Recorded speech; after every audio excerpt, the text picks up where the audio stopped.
as a wedding present. Hey, I figure what the heck, right? He didn't send me anything, so I guess I can milk it for one more day. Casey, in conclusion, just talk about your season. You're off to a pretty good start for the Iowa Cubs. You've been terrific at third base and pretty consistent offensively. And of course, I'm sure you're not pleased with the record of the ball club, but you have to be pleased with the transition you made from AA to AAA this year. I think more than anything, I think some of us young guys coming up, myself included, maybe took a little bit of time to get comfortable and take some of the pressure off ourselves to come and perform and stuff. And I even though the record's not reflecting it, I can see there's signs of us starting to settle in and get comfortable in our surroundings and get comfortable with some new guys. That's something that we haven't had to do as some of us young guys together. We've been lucky in the past to have pretty much the same group together. So really the first couple of days of spring training was kind of getting back in the flow with everybody and then just riding it out for the rest of the season. You knew, everybody's personalities and knew what they liked to do, what they did well, things like that. And I think you can start seeing some signs of everybody being comfortable with each other, learning, how pitchers like to pitch, positioning in the field, things like that. And I think this is a team that we're going to get hot here. I mean, our bats we've been hitting into some bad luck and running into some pretty good pitching, which isn't a good combination. But I think this is going to be a team that if we can come to the field every day and keep working hard like we have been so far and keep a positive attitude, I think this is going to be a team that makes a pretty good run here, starting pretty soon. I wouldn't be surprised if we got hot here in a hurry and reel off a couple wins in a row and get the ball rolling.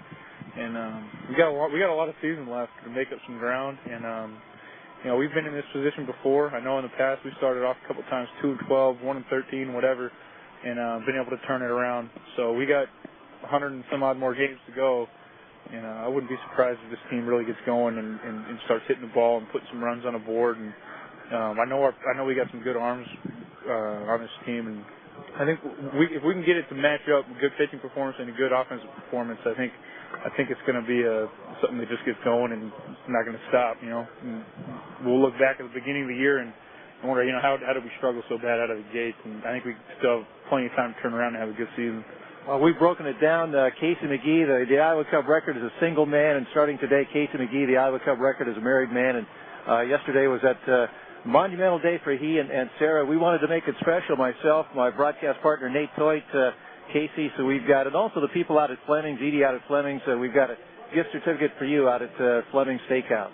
Oh, thank you. I appreciate that because Jerome took us all to Fleming's one night, and I know I can't afford that for me and the wife. We had to go split an appetizer or something, so I appreciate that.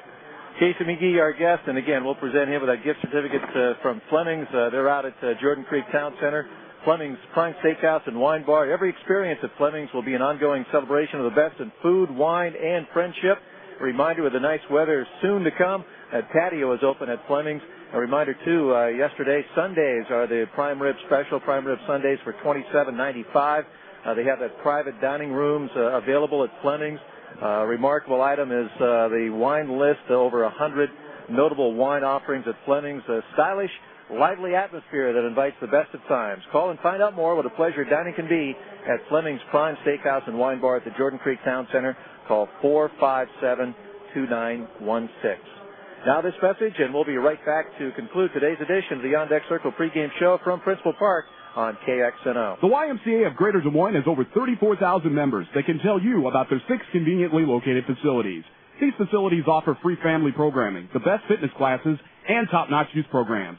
Don't forget, summer is here, and your local YMCAs are ready to offer all kids a summer loaded with fun, and all parents one-stop shopping with a guarantee against boredom. See your local YMCA for information on summer camps for kids of all ages and interests. The YMCA of Greater Des Moines. We build strong kids, strong families, and strong communities. HDTV. It's what my kids want. It's what my neighbors want. It's what my wife... Well, it's what almost everyone wants. Why? Because HD is unbelievable. And at American, you'll find HD TVs for under $1,000. Get a 30-inch Toshiba widescreen, $499. Get a 27-inch HD-ready LCD, $599. Get a 32-inch HD-ready LCD, only $899. Plus, many HD TVs include 0% interest for 18 months. At American. Hit a home run and shop Merle Hay Mall. The choices are out of the ballpark with over 100 of your favorite stores, including Target, Yonkers, Old Navy, Sears, and Kohl's. Super shopping and fun for the entire family, including a play area and kids club. Can't make it to Principal Park to sign up for your chance to win the Chevy HHR? Not a problem. Stop by Merle Hay Mall's customer service to see the Chevy HHR up close and sign up to win. For a complete list of stores, sales, and special events, visit their website, merlehaymall.com. Hit a home run and shop Merle Hay Mall. 1460 KXNO. Right on schedule for Iowa Cubs baseball against the Salt Lake Bees. 7:05 is game time. Thanks for joining us for today's edition of the On Deck Circle pregame show featuring Casey McGee of the Iowa Cubs. Hope you enjoyed that, learning more about his wedding yesterday right here at Principal Park. Stay tuned. Nate Toyd will have the starting lineups. We'll have, of course, the national anthem and all the play-by-play, the Cubs and the Bees, up around the bend on Des Moines Sports Station, 1460 AM KXNO.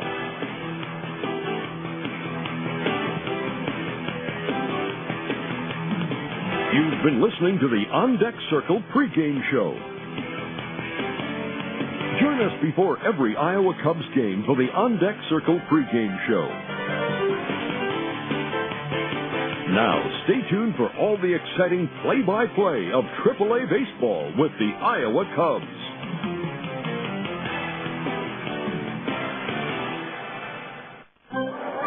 It's your Midwest Ford dealers Triple Play event.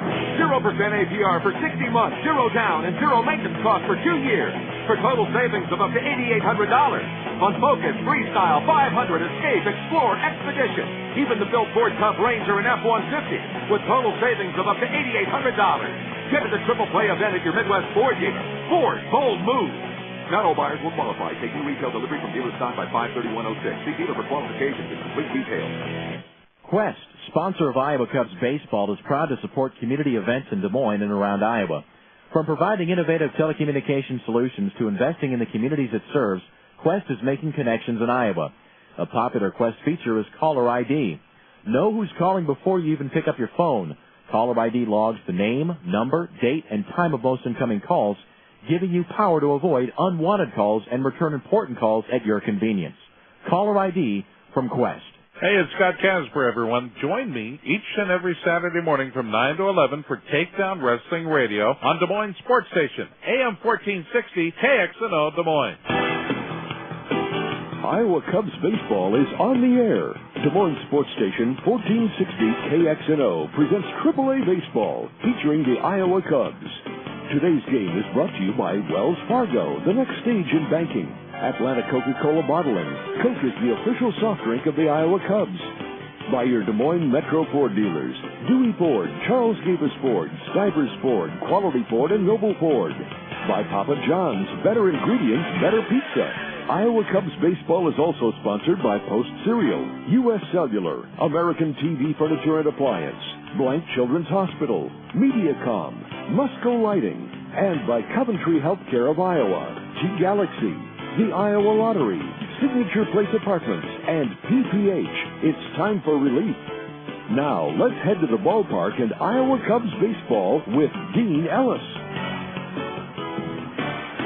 Welcome back to Principal Park. The Iowa Cubs and the Salt Lake Bees, two teams, at least early in the season, headed in opposite directions. Salt Lake, they've had a 3-game losing streak, a 2-game losing streak, and that is it.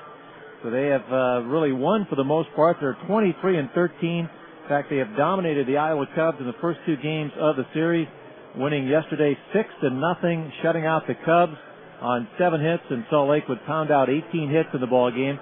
Saturday, they did it more with power. They had yesterday's game 17 singles and a double, but on Saturday night, winning 8-2 with 11 hits, and they would pound out 3 home runs in the victory over the Cubs. But let's talk some pitching right now. Let's move to our Millstream matchup, brought to you by Millstream Brewing, Iowa's oldest microbrewery, and the featured microbrewer here at Principal Park.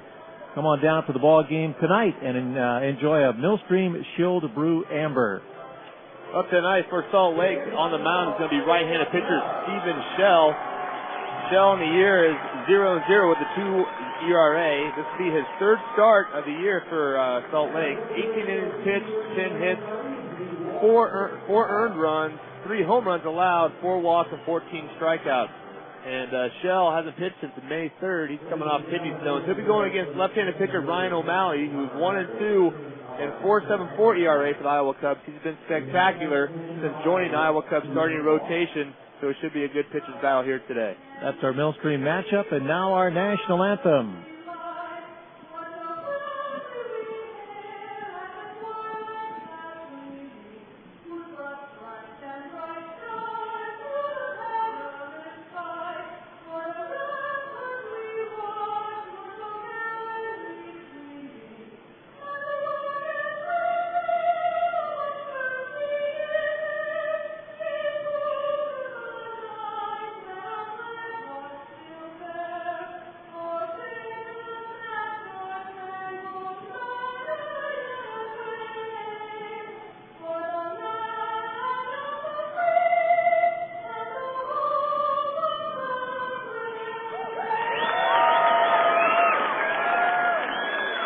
Mike Quaddy, the manager for the Iowa Cubs, and Brian Harper, skipper for the Salt Lake Bees. Moments ago, they swapped those lineup cards, and Nate Toy does the starting lineups for the Bees and the Cubs. Tonight for Salt Lake, leading off and playing center field, number 7, Reggie Willett. Batting second and playing second base is Howie Kendrick. Hitting third and playing right field, number 22, Nick Gorneau. Batting fourth and playing first base, number 17, Kendry Morales. Hitting fifth and doing the catching tonight, number 21, Jeff Mathis. Batting sixth and playing left field, number 19, Curtis Pride. Hitting seventh and playing third base, Mike Aylward. Hitting eighth and DHing tonight, number 6, Ryan Buddy. Batting ninth and playing shortstop is number 13, Casey Smith. And on the hill tonight for Salt Lake, a 6'5" right-hander, Stephen Shell. Today for the Iowa Cubs, leading off and playing center field, number 20, Felix P.A. Batting second and playing shortstop, number 5, Augie Ojeda. Hitting third and playing right field, number 17, is Buck Coates. Cleaning up and playing left field, number 28, Michael Restovich. Batting fifth and playing first base, number 41, Jeff Deerdorf. Batting sixth and playing third base, number 4, Casey McGee. Hitting seventh and playing second base, number 14, Mike Fontenot. Doing the catching and batting eighth for the Iowa Cubs, number 18, Giovanni Soto. DHing and batting ninth, number 33, Brandon Singh. And doing the pitching tonight for the Iowa Cubs, left-hander, number 32, Ryan O'Malley. Thank you, Nate. With Nate Toy, Dean Ellis here at Principal Park. We have 61 degrees, partly cloudy skies. Really have cleared up after that brief shower about an hour ago. North wind at 8, humidity 75%, and overall a very good night for baseball. We do have the replacement umpires, first base, third base, and behind the plate, the man in blue behind the dish says play ball.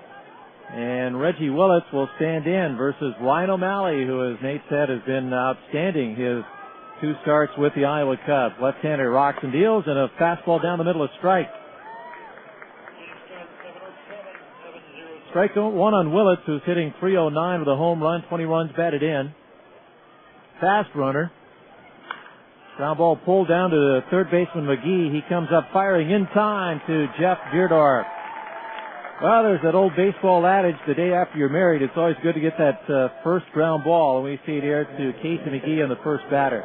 Not wasting any time either right there on that cutter by Ryan O'Malley. So first attempt of the ball game, right at Casey McGee, no problems for the newly married and first attempt as a married man, Casey McGee. Willett's coming off a 3-hit game yesterday, grounds out, and now back from the LA Angels of Anaheim. Here's Howie Kendrick. The right-handed hitting second baseman takes one high, ball 1.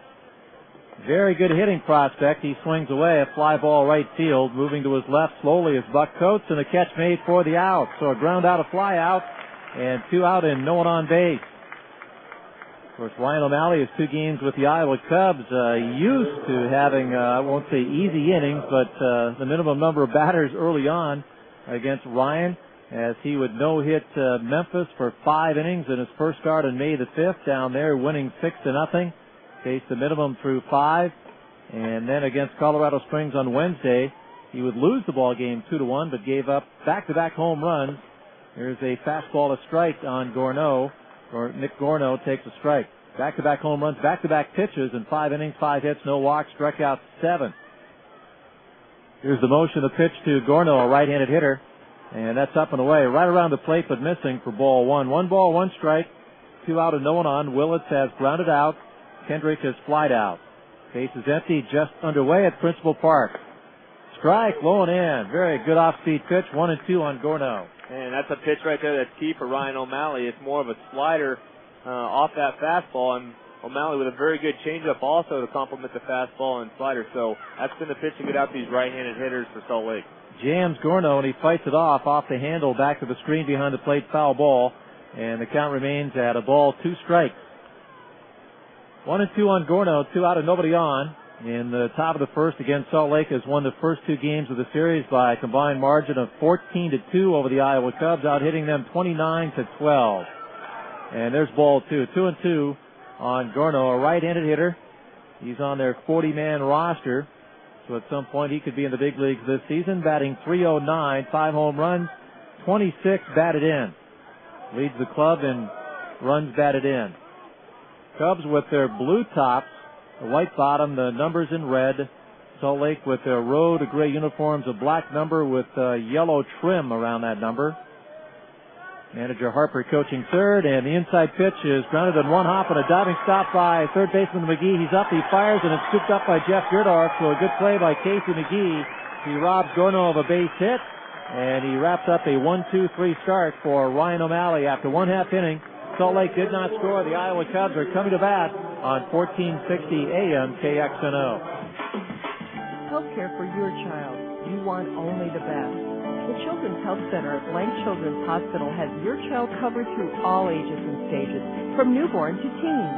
Whether it's well child visits and immunizations to diagnosing and treating injuries and illness, the Blank Children's Health Center has the most complete health care services for your child, provided with the warmth and caring you'd expect.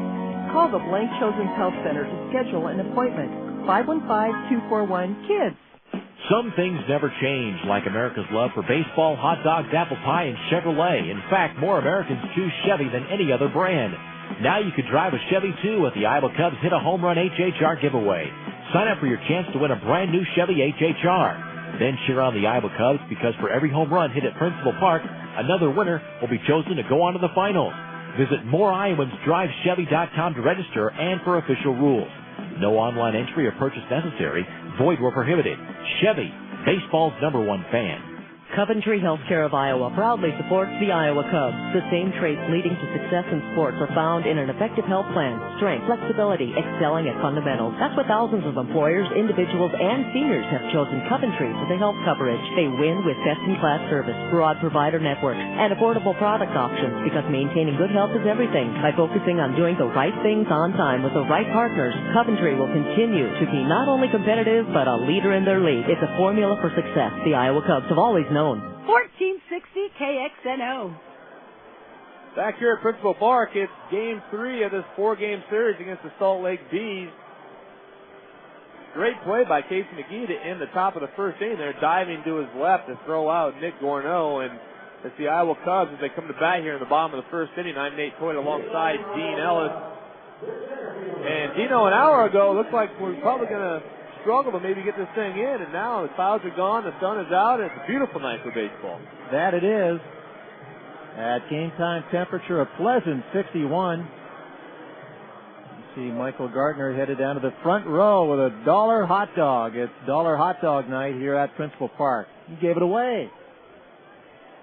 I think he's already had 2. Yeah, that's true. Strike, blown away. Nice location with a shell fastball, 88 miles per hour to Felix, PA. Again, the right-hander for Salt Lake is Stephen Shell. His 4th game, his 3rd start. No record of 2 ERA. Given up only 10 hits in 18 innings.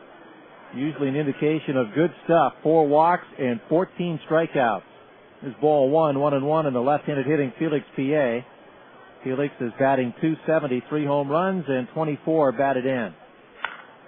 High fly ball, well hit into right center field. Back goes Willits, back goes Gorno, looking up. Bye-bye baseball. Leadoff home run, Felix, PA, here in the bottom of the first. Well, Felix not wasting any time. Got a fastball by Stephen Shell, and Shell didn't get it inside enough, left it up and on over the plate, and Felix P.A. got extended on that one. It shows you right there why he's the number one prospect in this Cubs organization. Shows power to left and right. And right there, Gino hitting into the right center field gap about 425 feet or so. Ricky Henderson type start for the Iowa Cubs. Leadoff home run by Felix P.A. And now Augie Ojeda, the switch hitting shortstop.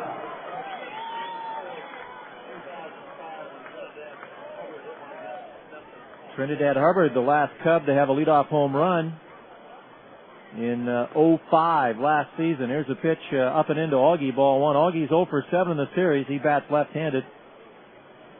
They play around to right in the outfield. We'll go through the Salt Lake defense. Shell has given up 4 home runs this season. Plenty of arm and leg movement on his delivery, and he spots a pitch in the outside corner, a strike, 1-1 on Augie Ojeda. Well, one thing to keep an eye on, Dean, is that Stephen Shell hasn't made a start since May 3rd. Ran into a bout of some kidney stone problems, and so he had to pass those. And so, although his arm strength might be there, location may be struggling a little bit here today.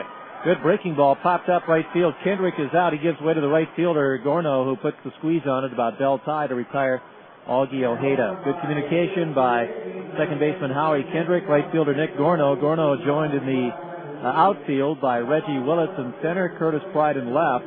Mike Elward is playing third tonight. Casey Smith at short. Howie Kendrick again at second, just back from the LA Angels of Anaheim.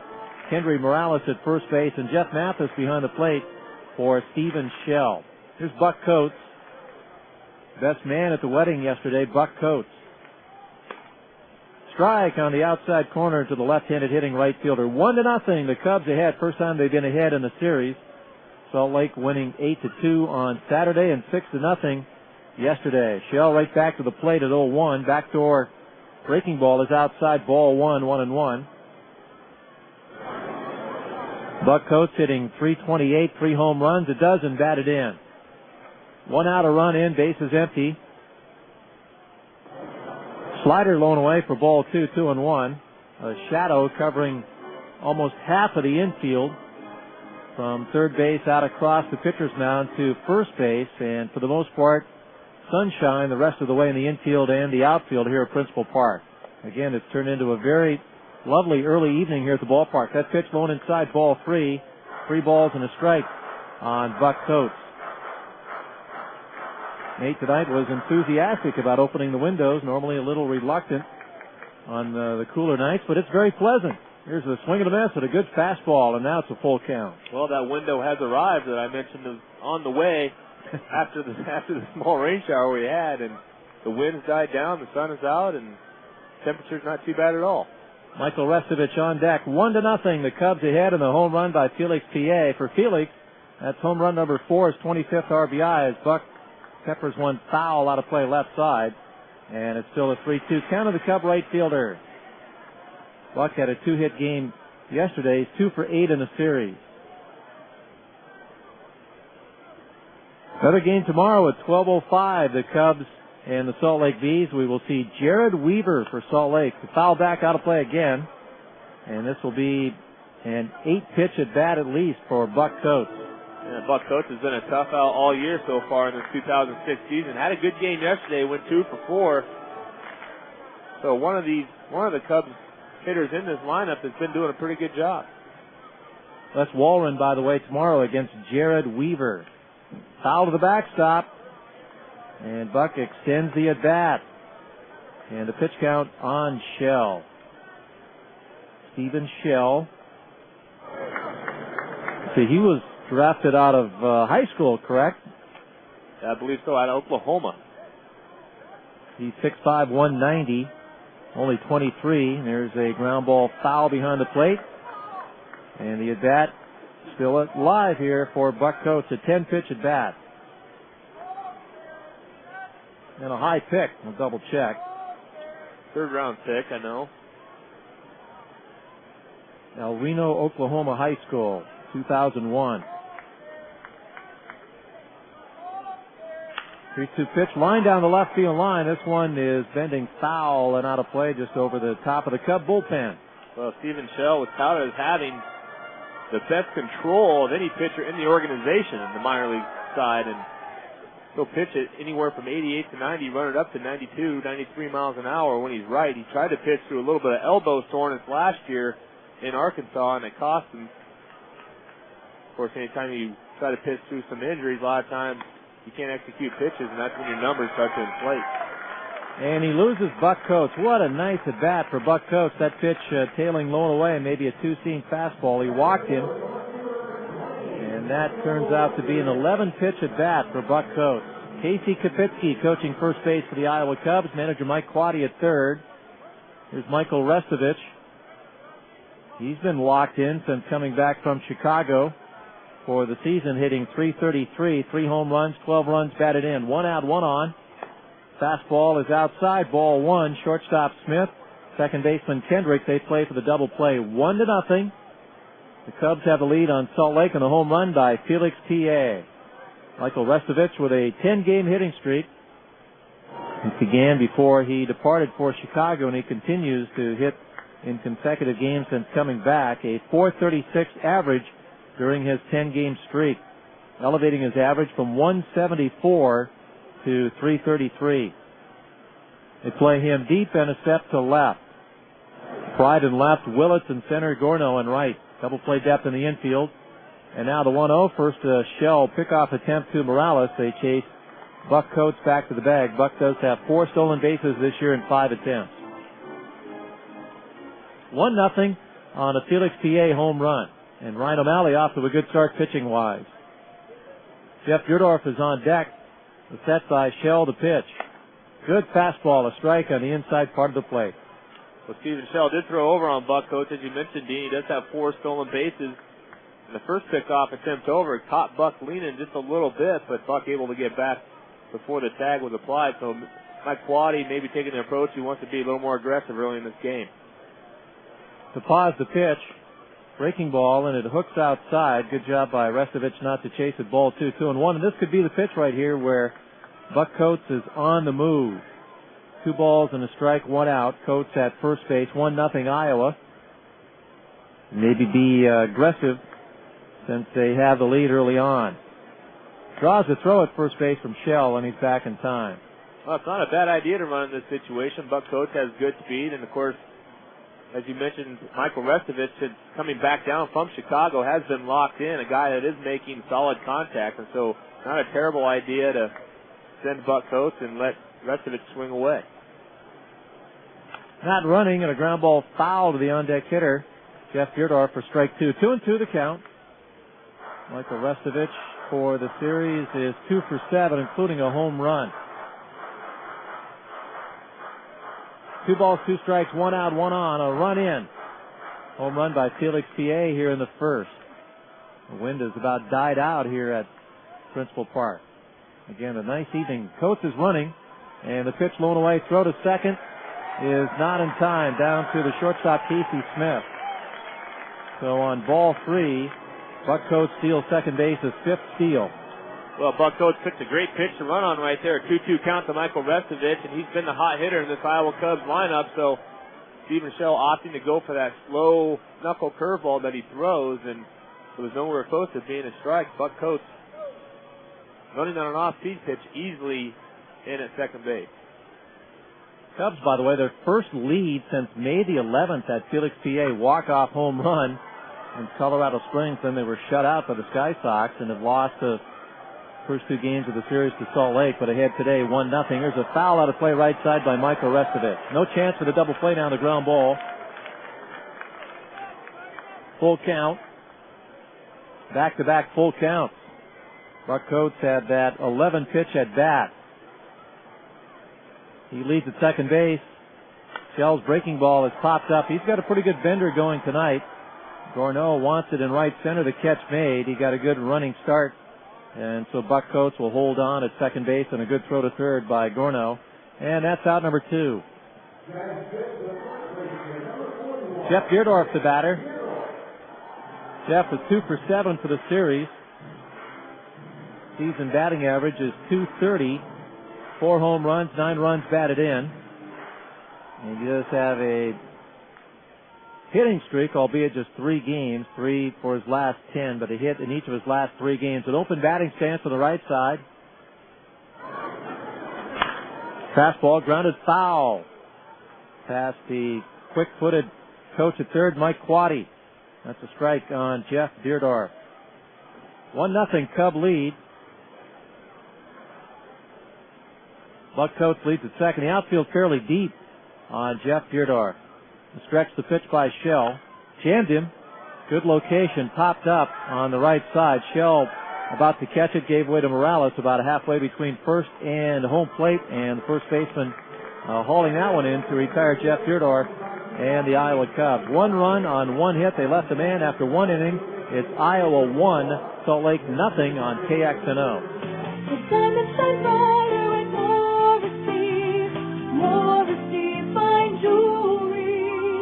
Would she rather have your passionate expressions of love or our new diamond?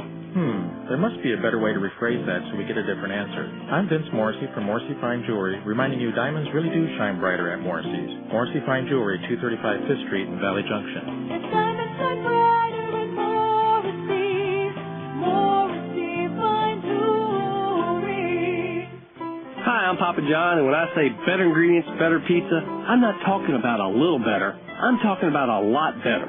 Let's talk about our pizza sauce. It's made from fresh, fine-ripened tomatoes, not from concentrate. And when it comes to ingredients, we select from the world's best. Better ingredients, better pizza, Papa John's. A lot better. Call your neighborhood Papa John's today and ask for the Home Run Special, a large, thin, or original crust pizza with up to 3 toppings for $10.99. Just $10.99. Why wait for someday to make the most of your most important investment, your home? The Wells Fargo SmartFit Home Equity Account lets you secure a low initial fixed interest rate for a term that you choose. It's only at Wells Fargo, and you can get an interest rate discount when you make automatic payments from your Wells Fargo checking account. Why wait for someday? Call, click, or stop by and ask about the SmartFit Home Equity Account today. Wells Fargo, the next stage. Wells Fargo Bank, N.A., member FDIC, equal housing lender. 1460 KXNO. It will be Morales, Mathis, and Pride, the 4, 5, 6 hitters for manager Harper in the second. The Cubs ahead 1-0.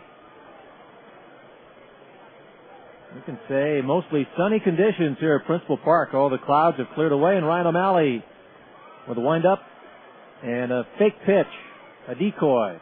Well, Ryan O'Malley getting halfway through his windup and shutting it down as he's getting ready to make the delivery. So might have caught a spike there, or something was not right with the delivery. And of course, with nobody on, you're allowed to stop your windup at any point. Switch hitting, Morales swings away, fly ball right field, not that deep.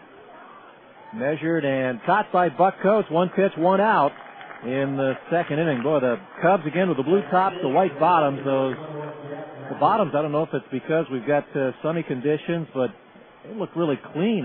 Although I was told that Bob Hutchins on the visiting side, in charge of the visiting clubhouse, Bob Hutchins sat down with Cleo and had a talk about changing the detergent, so maybe Cleo finally listened to Bob.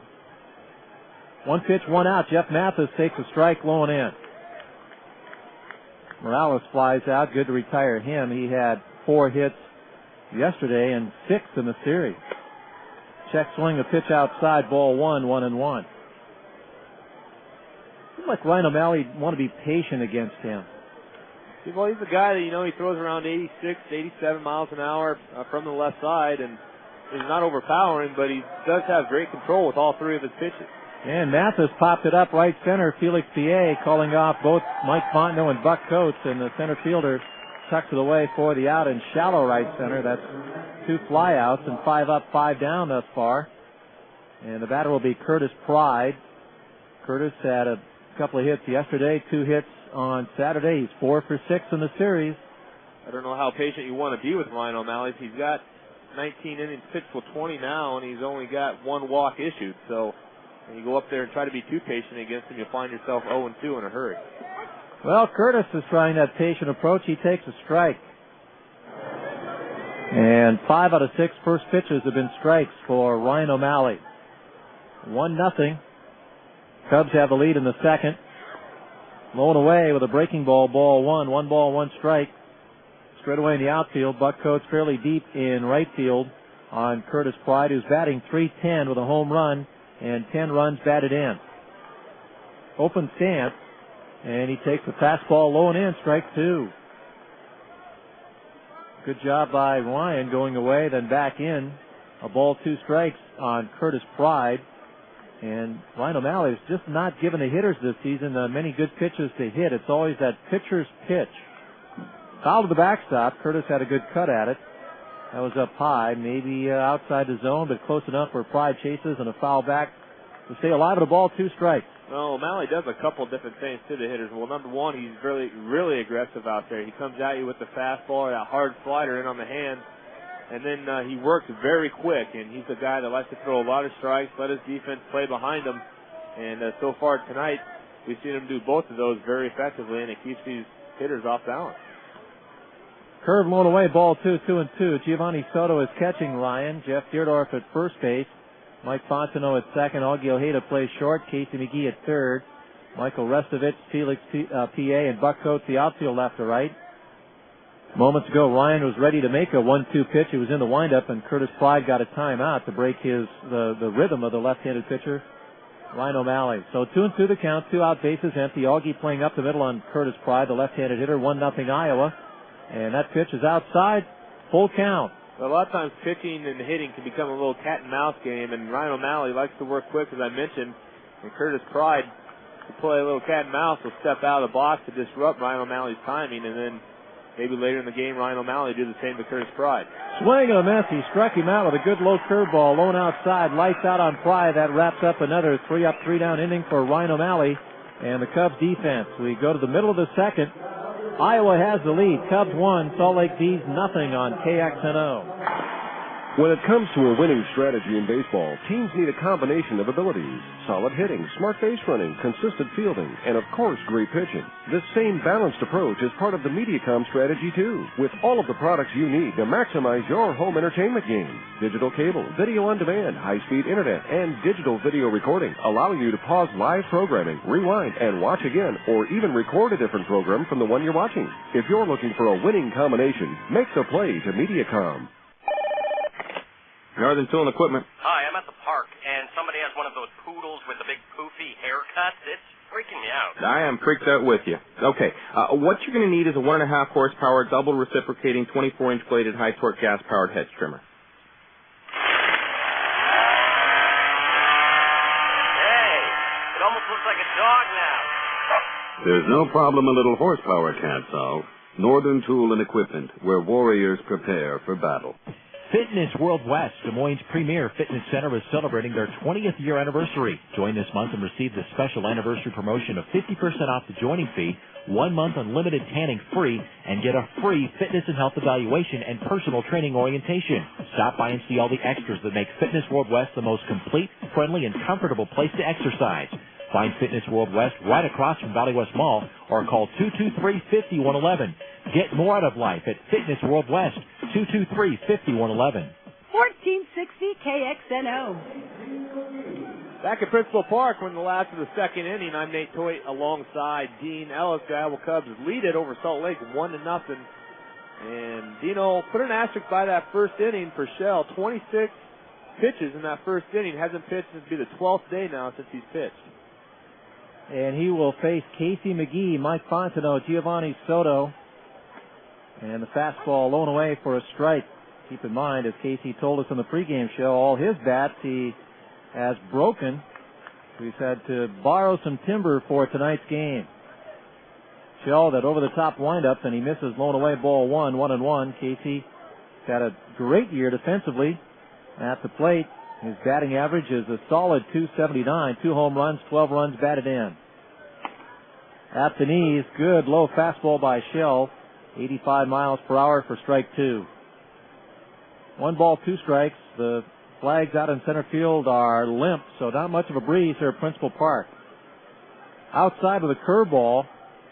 He's had an impressive curveball, but not always in the strike zone. Well, he hasn't thrown it hardly at all for a strike, maybe a couple times, and it's that slow overhand curveball, so if you can recognize that as a hitter, so far Shell hasn't been able to throw for a strike. It's a pitch that you just normally would take now until he proves that he can throw that for a strike. Good inside two-seam fastball, and Casey fights it off, fouled it back out of play. Count holding at 2-2 as we begin the bottom of the second.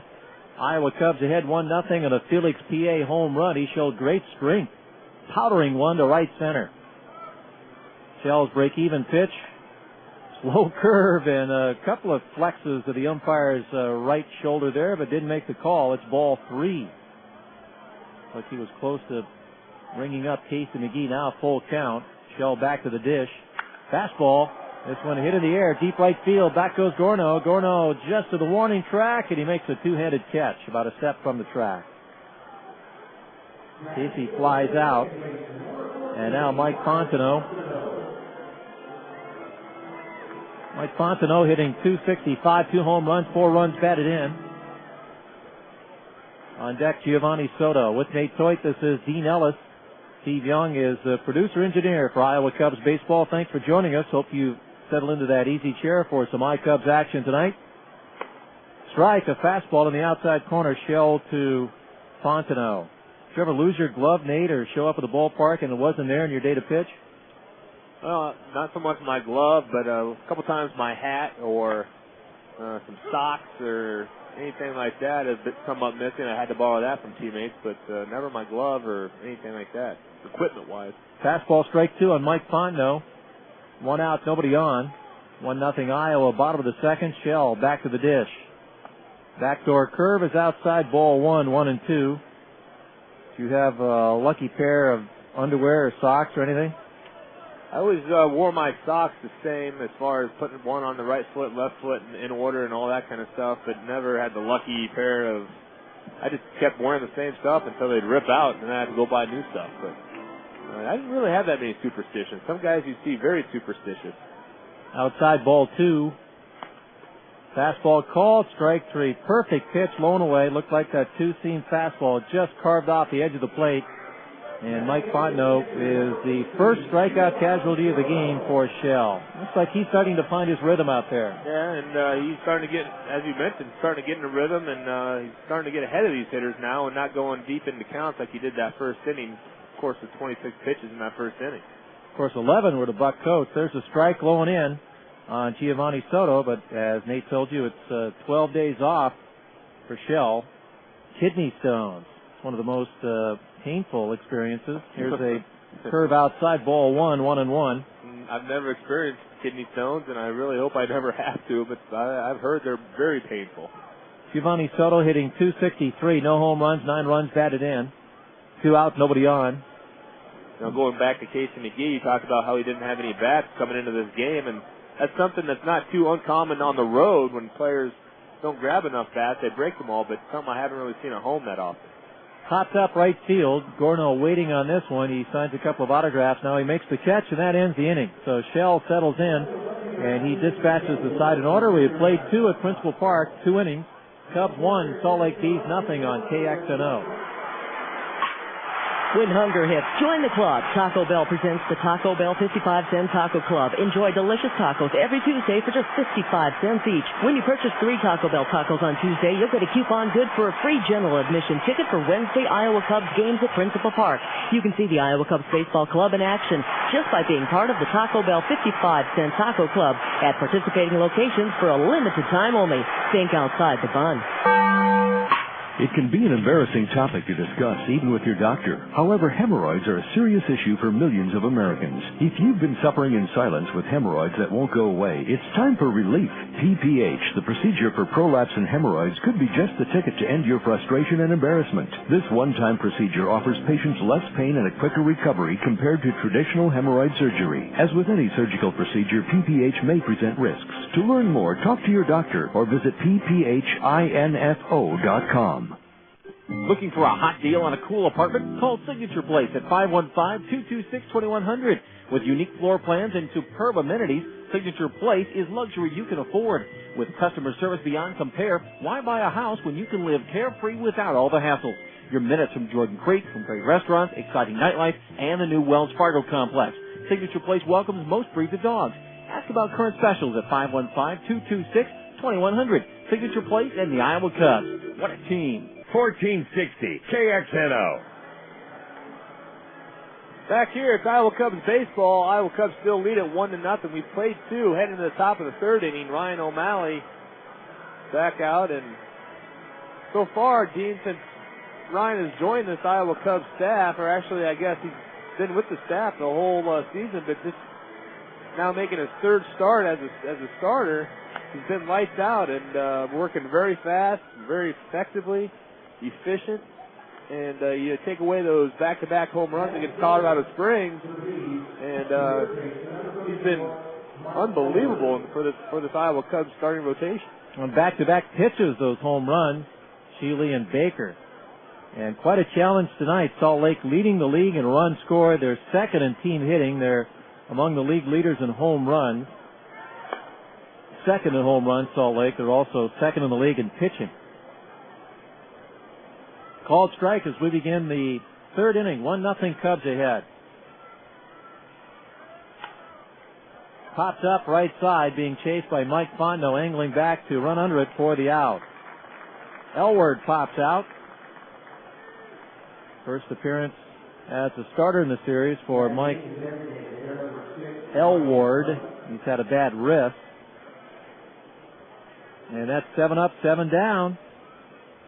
We're in the third, and the batter will be Ryan Buddy, their designated hitter. He's hitting .218, 2 home runs, 12 runs batted in. Called strike. Boy, he's now thrown 7 out of 8 first pitch strikes, Ryan O'Malley, so getting ahead of the hitters early. Pitch up and away, ball 1-1-1. Smith on deck. It's the top of the third and the bottom third of the lineup for the man coaching third base, Brian Harper. And you can be assured that that's one stat that pitching coach Alan Dunn really does pay a lot of attention to, is that first pitch strikes. Most pitchers like to be around that 70-75% range in first pitch strikes thrown. Buddy with a foul ball. Back to a gentleman wearing a Des Moines Fire Rescue shirt behind home plate. Got himself a souvenir. 1 out, a ball, 2 strikes on the DH, Ryan Buddy. He has an open batting stance. They play him to right field. 1-0 Cub lead in the third. Foul back, a little closer to us, off to the right, out of play. 1-2 on Buddy. Buddy, as DH, had 2 hits yesterday. On Saturday, he caught and was 1 for 5.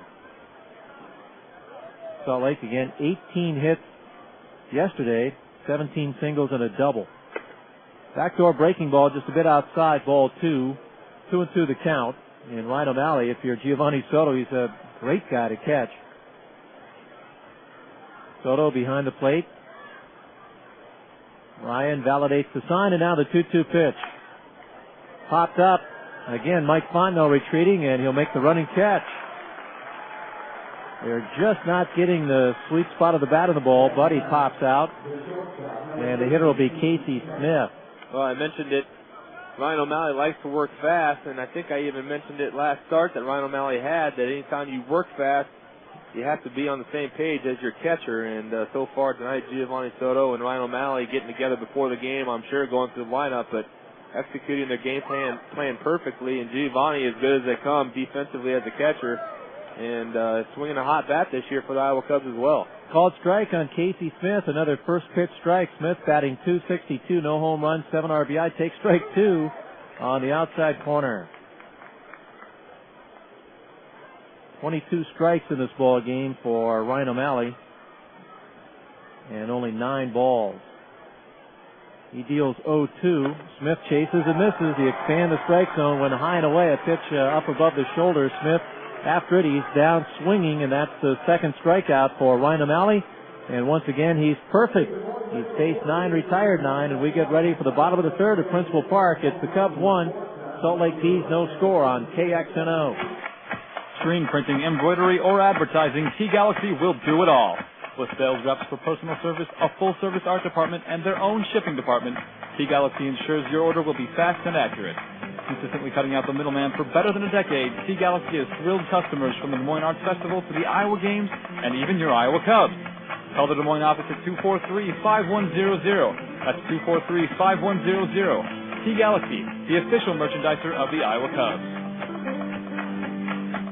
He got sideswiped by a big truck. David and Ivy Chargaloff liked the fast claim service they received with American Family Auto Insurance. Having transportation is important. It made our life very convenient that American Family took care of everything with such speed. Call today for a free, no-obligation auto insurance quote. American Family Insurance. All your protection under one roof. American Family Insurance. See the yellow pages for the American Family agent nearest you and call today or visit us at amfam.com. For a refreshing change from the ordinary hotel, make your next stay in Des Moines the most enjoyable ever. Stay at the Wildwood Lodge, located just off the University exit of I-8035. The Wildwood Lodge is now offering a special Iowa Cubs package for 2 or 4 fans. The package includes hats, tickets to the game, concession dollars, and lodging, starting at only $129. Only 15 minutes from Principal Park. The Wildwood Lodge. Call 1-800-728-1223 or go to wildwoodlodge.com. 1460 KXNO. With Nate Toit, this is Dean Ellis, Steve Young, our producer-engineer. In the bottom of the third, Brandon Singh leads off, and the pitch by the right-hander Shell is popped up on the right side. Nice pitch, blown away. And the second baseman under it, and he gathers it in. Howie Kendrick. Brandon Singh pops out, 1 pitch, 1 out. With the Cubs ahead 1-0. And here's the man that has produced the game's run, Felix P.A., with a home run leading off the bottom of the first. Well, I guess that's one way to help out Stephen Shell and cut into that pitch count after 26 pitches in the first. And I don't know what he had in the second, probably around 15 pitches or so. But you got to think pitch count is going to be something that these Salt Lake Bees are going to keep an eye on since he hasn't made a start now, and this will be his 12th day. Felix bluffs a bunt, takes a strike. He did have 15 pitches in the second. Of course, the Salt Lake bullpen is well rested. They have worked a total of 3 innings in this series, first 2 games. Swing and a miss. Good off-speed pitch away. Strike 2. 0-2 on Felix P.A. On deck is Augie Ojeda. Iowa batting at the bottom of the third with a 1-0 lead on a Felix P.A. home run. Again, Salt Lake leading the league in runs scored, so they'll be a tough one to hold down for 9 innings tonight. Wasted up and away, ball 1. 1-2 on Felix P.A. Again, the wind has about died out here at Principal Park. Just a very lovely night for the Cubs and the Salt Lake Bees. Over the top windup. Fastball back inside. Felix backs away, and it's on the inside corner for strike 3. Well, Stephen Shell getting the benefit of the doubt on that call right there. Went high and away on Felix P.A. on the 0-2 pitch, and then came back with a pretty good pitch on the inside corner right there and getting the call, and P.A. caught looking. 7 in a row now. He's retired. And the batter will be Augie Ojeda. He flied to right in the first. Gorno out in right field has had 3 putouts in the game. Fastball blown away for a strike. Perfect pitch right there. That's the pitch that he struck out Mike Fondo on looking in the second. So now Shell moving the ball around. He's using all quadrants of the strike zone. Went up and in on Felix P.A. There's a swing and a foul back out of play. Strike 2 on Augie. Well, Shell not wasting any time either now, getting ahead of these hitters, and he's got kind of an old school delivery, Dino. He got that over the head with the glove approach with the high delayed leg kick, so he has a lot of deception in his delivery, which can affect how a hitter sees the ball coming out. Breaking ball, this one lifted into right center field. Reggie Willits wants it, and Reggie Willits takes it to retire Augie Ojeda and the Iowa Cubs. They're set down in order in the bottom of the third, and after 3 at Principal Park, Cubs 1, Salt Lake Bees nothing, and this is Iowa Cubs baseball on 1460 AM KXNO.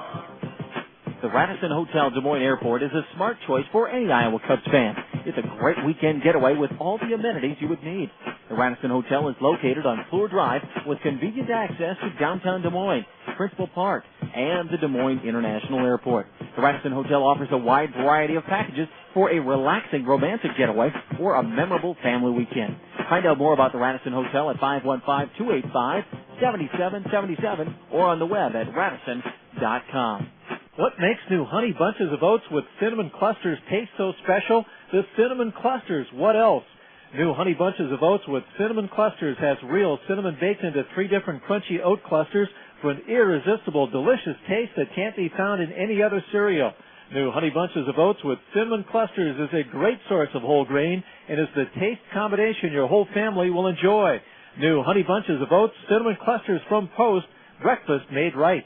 For the area's largest selection of work boots, come to the store you trust for work clothing, G&L Clothing. Whatever you need, plain or safety toe, waterproof, slip-resistant, G&L will make sure you get the right fit and the right boot for your job. Lacrosse, Timberland Pro, Georgia, Wolverine, Danner, Cat, and more. All at 1801 Ingersoll. Open till 8 Monday, Wednesday, and Thursday nights. Or shop online at GANDLclothing.com.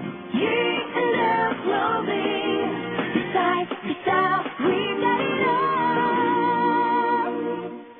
1460 KXNO. Welcome back to Principal Park. Nate Toit alongside Dean Ellis. We saw some early fireworks for the leadoff home run by Felix P.A. for the Iowa Cubs, and then that's been about it. Locked into a pitcher's duel here as we head into the top of the fourth inning.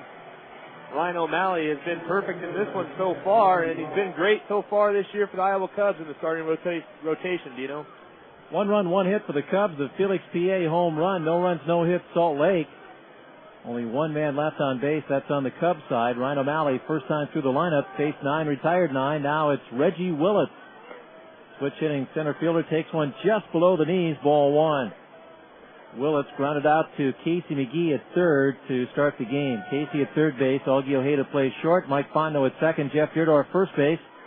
Check swing, a strike, low and in. A good breaking ball. 1-1 on Willits. Kendrick on deck, and then Gorno in the fourth inning. They played a right field on Willits. He wanted to bunt, took a fastball for a strike, and the count 1-2. Ryan, 32 pitches in the first 3 innings. He had, 8 out of 10 first pitch strikes now, including the Willits at bat. And for the most part, just pumping in strikes, but quality strikes. That one is low for ball 2. 2-2 on Willits. Casey McGee at 2 strikes backed up. 2-2. Willits leads off. Willits out of Oklahoma. They must have a scout they rely on there in Oklahoma. Here's the motion to pitch. The Angels. Ground ball the other way. Jammed him. Sucked in by Fontenot. The throw to Deardorff for the out. Once again, not the sweet part of the bat. Just off the handle. Willits grounds out to begin the fourth inning. 1-0. The Cubs ahead. And the batter will be Kendrick, Howie Kendrick. And that's been a pitch right there that we've seen so many left-handers now at this AAA level start to use more and more. We've seen a couple with Colorado Springs, all those left-handers they had, and then tonight with Ryan O'Malley. Of course, Mark Watson always has like that hard slider or cutting fastball that breaks in on the hands of those right-handed hitters, and O'Malley using it well here tonight and getting a lot of ground ball. Strike 1, then ball 1. 1-1 on Kendrick. He was originally a draft and follow for the Angels, but the scout Tom Kochman, his son plays for the Angels now.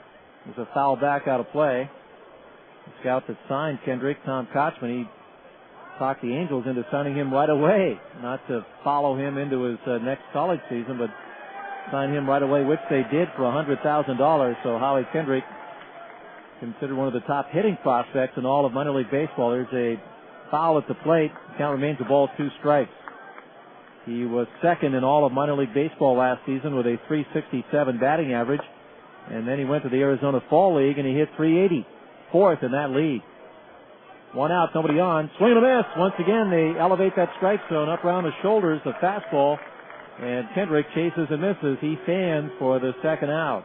Well, that's been the pattern so far tonight for Ryan O'Malley in his strikeouts, and he's got 3 of them now.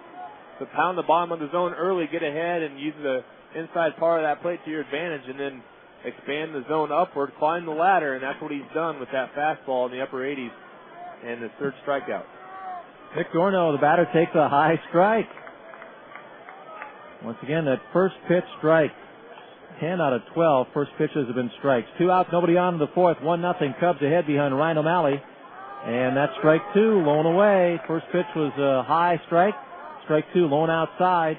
0-2 on Nick Gorno, who backed away and had a quick question for the home plate umpire, who, by the way, is in short sleeve. Breaking ball that's popped up right side. This will be a souvenir. Count remains 0-2. And that's the first mistake that Ryan O'Malley made. He got away with it, especially to Gorno, who's been hot of late. Gorno went 4 for 4 yesterday with 3 runs, and this is a guy you don't want to make a mistake to. And fortunately for Ryan O'Malley, he made one, and Gorno did nothing but foul it straight back. So the next 0-2 pitch is taken high for ball 1, 1-2. Gorno, a fairly wide stance. He's a pretty big guy, has a closed batting stance as he waits on the 1-2 pitch. Curveball, hooking low and in, ball 2. 2-2 on Gorno. He is 6'3", 220 out of Massachusetts. Hit 26 home runs in this league last season, led the league with 108 RBI. 2 out, nobody on. The 2-2 pitch is lined down the left field line, and that's a foul ball by a couple of feet. Count remains at 2 balls, 2 strikes, and number 22. Jim Eppert is the first base coach for the Salt Lake Bees. Again, this is the LA Angels of Anaheim affiliate. Brian Harper, their first-year manager, he coaches third base, and Charles Nagy is the pitching coach. And again, this team off to a terrific start. 23 wins, 13 losses, the best record in the league. You want to come down and see them. Tomorrow's a day game at 12:05, Salt Lake and the Cubs at 12:05 tomorrow. 2 out, nobody on, 1-0 Iowa. Swing and a miss, looked like a low changeup. Gorno went after it. He strikes out, and that ends the inning. Back-to-back punch-outs for Ryan O'Malley. And once again, Salt Lake is up and down in order. They've been stymied by the left-hander Ryan O'Malley as we go to the middle of the fourth. Cubs 1, Bees 0 on KXNO. Usually, to get a reward, you have to do something difficult, like catch a bad guy or rescue a famous movie star. Not so with the Mulate frozen coffee from Dairy Queen. It's an easy-to-get reward that you can give yourself whenever you want. Try the new hazelnut Mulate frozen coffee with thick and creamy DQ soft serve, blended with hazelnut, Colombian coffee, ice, and topped with whipped cream. Also available in cappuccino, mocha, French vanilla, and caramel. The DQ Mulate frozen coffee. Reward yourself with one today, and DQ something different at participating DQ restaurants. It's 3 in the afternoon, and once again you're at the Coke machine. But the Coke machine sounds a little different today. You wonder if the Coke is stuck. You wonder if you're going to have to show the Coke machine a little tough love. You do not have to show the Coke machine any tough love. Be patient. He knows you're a regular, and he's trying to find that special Coke that's right next to the refrigeration unit and a little cooler than the rest. See? He likes you. Not even the luckiest guy in the world will go through life without the delivery guy forgetting his Coke. But we can't blame them. Their title is pizza delivery guy, or Chinese food delivery guy, not Coca-Cola delivery guy. You'd be way more shocked if they remembered the Coke and forgot the fried rice. So give the guy a break. He's worked 4 pro football seasons, 3 NCAA March Madness tournaments, seen the rise of NASCAR and the blizzard of 2002. You should be offering him the Coke.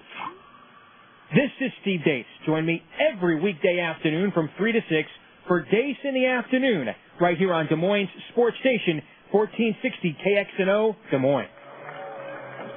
Back at Principal Park, when the last of the 4th inning, Iowa Cubs 1, Salt Lake 0. It's been the Ryan O'Malley and Stephen Shell show here tonight at Principal Park in a pitcher's duel, and it's going to be Coach Restovich and Deerdorf to lead it off, you know. I thought it was the Nate Toy Dean Ellis show. That was last night. Oh, okay. We had pregame. After the wedding? We had early work today, Dino, so. And I was late for early work. Here's ball 1 to Buck Coates. We're in the bottom of the 4th, 1-0. A Cub lead. The only hit, Felix P.A. home run. Strike, blown away. Both pitchers very sharp. Shell after that 26 pitch first inning. 3, 4, 5 hitters for the Cubs, and manager Mike Quaddy in the meat of the order, brought to you by Iowa's beef producers. Beef, it's what's for dinner. Check swing, must have been low. Looked like a pretty good pitch, but called ball 2. 2-1 on Buck Coates. He walked in the first. Very nice at bat, and 11 pitch at bat. For the 3rd inning, Shell threw only 8 pitches. Threw more pitches to Buck Coates in the first. Line drive, foul, out of play left side. 2-2 the count. Coates, Restovich, and Deerdorf here in the bottom of the 4th with the Cubs on top 1-0 behind Ryan O'Malley. Straight away and left is Pride. Center fielder Willits playing towards right. Wind up of the pitch. Fouled out of play left side. Buck just protecting the plate. Well, if you're the Iowa Cubs, you'd love to be able to get at least 1 or 2 more here in the 4th or 5th inning. But the way Ryan O'Malley is pitching so far here tonight, it looks as if it's not going to take very much, but at the same time, you run into the same problem with Stephen Shell out there on the mound for Salt Lake. They only allowed 1 run, and it's been the leadoff home run by Felix Pie. Fly ball right field to his right. Gorno sets his sights on it. The catch made for the out. Another put out for the right fielder. Gorno has 5 in the ball game. And Shell has now retired 9 in a row. Michael Restovich, the battery's 0 for 1. 1-0. The Cubs have the lead. Now, Shell was involved in a low-scoring game at Tacoma. Breaking ball stayed inside ball 1. I think they lost that game 1-0 on April 28th to the Tacoma Rainiers. The only time they've been shut out this year. Ball 1 and Michael Restovich. And the right-hander back to the plate. Outside. Ball 2. 2-0 the count. Understand that Kevin Apier is pitching for Tacoma this year. Really? Making a comeback in the Mariners organization. Here's a bouncing ball, foul outside of third. 2 balls and a strike on Michael Restovich. Yeah, they lost 1-0 to the Rainiers, and in fact, Salt Lake had only 1 hit in that ball game. The win went to Green, the loss to Bulger, as Shell had a no decision. Well, you mentioned Tacoma. Now, will this be since I wasn't around here last year, will this be the first or second year that Pat Borders hasn't been the catcher in Tacoma? He's been gone a couple of years now. Fouled back out of play. Is he still playing, I wonder? I don't think he's playing anymore, but man, he caught out in Tacoma for the Mariners for 3 or 4 years. At least 3 or 4 years. And he'd somehow make it to the big league. Every year he'd get back up there to Seattle. So there's ball 3 now. It's a full count. 3-2 on Michael Restovich. 1 out and nobody on. Breaking ball hit high, hit deep left field. Back goes Curtis Pride to the warning track to the wall. Pride will make the catch. He bangs into the sign, the Coca-Cola sign, but he holds on. And that is out number 2. Well, I think Michael Restovich is going to have bad dreams and visions of hanging breaking balls off of Stephen Shell. He got one in the first inning that he just missed, and he hit it deep to right field on the warning track, and then this time he really caught a hanger from Stephen Shell and hit it just off the end of the bat, not quite hard enough with that little breeze blowing in from left, and Curtis Pride able to hang on as he caught it going against the wall. Ball 1, lone outside to Jeff Deerdorf. 2 outs, nobody on. 10 in a row now set down by Shell. Low, ball 2.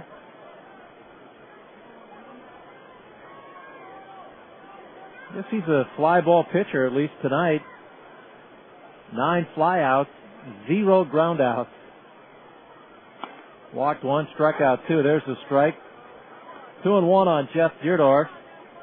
If you're a fly ball pitcher, let's see, what would be your best ballparks? Shea Stadium? Atlanta. Shea. How about Anaheim ballpark? There's ball 3, 3-1. Probably, I think Yankee Stadium plays a big ballpark. Right-hander deals at 3-1. That fastball downstairs, he walked in. The Cubs have a 2-out runner that ends that gain at 10. 10 in a row retired now. Casey McGee. Casey 0 for 1. 1-0, a Cub lead. Coors Field.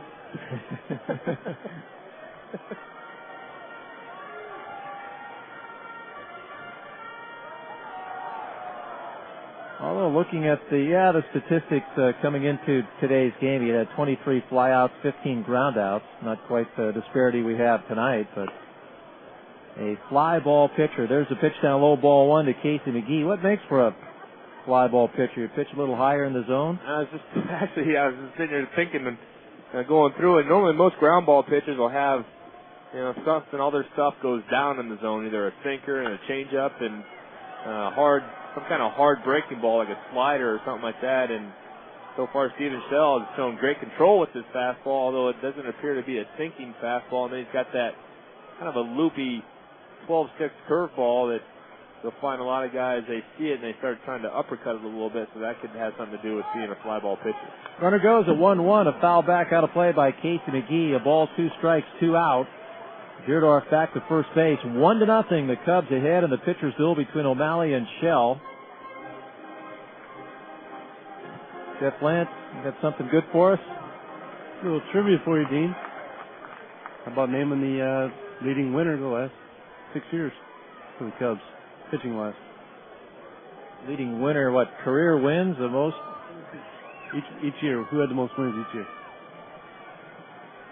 Wow. Here's a broken bat. Well, Casey breaks another bat, somebody else's bat, and the fly ball shallow left field is caught on the run by Curtis Pride, and that ends the inning. 3 flyouts and a walk. No runs, no hits, and the one-man left. We have finished 4. Cubs 1, Salt Lake nothing on KXNO. Hi, I'm Papa John, and when I say better ingredients, better pizza, I'm not talking about a little better. I'm talking about a lot better. Let's talk about our pizza sauce. It's made from fresh, fine-ripened tomatoes, not from concentrate. And when it comes to ingredients, we select from the world's best. Better ingredients, better pizza, Papa John's. A lot better. Call your neighborhood Papa John's today and ask for the Home Run Special, a large, thin, or original crust pizza with up to 3 toppings for $10.99. Just $10.99. Baseball is rich with a tradition of combinations. Pitcher to catcher, the double play, throwing out the steal to second, and of course, Mediacom. Turn to Mediacom for the ultimate in baseball action, including the iCubs and games from throughout the region and nation. And talk about perfect combinations. Mediacom offers a full roster of great services like digital video recording, high-speed internet, high-definition TV, and video on demand, where you can watch the movies and specials you choose whenever you like. If you're looking for a winning combination, make the play to Mediacom. Hey Cub fans, another exciting season of Iowa Cubs baseball under the lights is made possible by Iowa's own Musco Lighting. Musco Lighting is a world-class leader in sports lighting. Musco specializes in permanent and temporary lighting services, including major and minor league baseball stadiums across the country. Musco Lighting also makes sports lighting happen around the world, from NASCAR super speedways to Olympic Games to hometown Little League fields. Supporting the Iowa Cubs, Musco Lighting, a world-class leader in sports lighting. 1460 KXNO. Back here at Principal Park, we've completed 4. Iowa Cubs lead at 1-0 over the Salt Lake Bees. Nate Toyd alongside Gene Ellis, joined by Jeff Lance, who just dropped some trivia on us to end the 4th inning. And I know I got 1 right, Dean. And I'm 0 for 6. I'm drawing a blank. It will be Morales, Mathis, and Pride. Again, the middle of the lineup. Ryan O'Malley has faced 12, retired 12.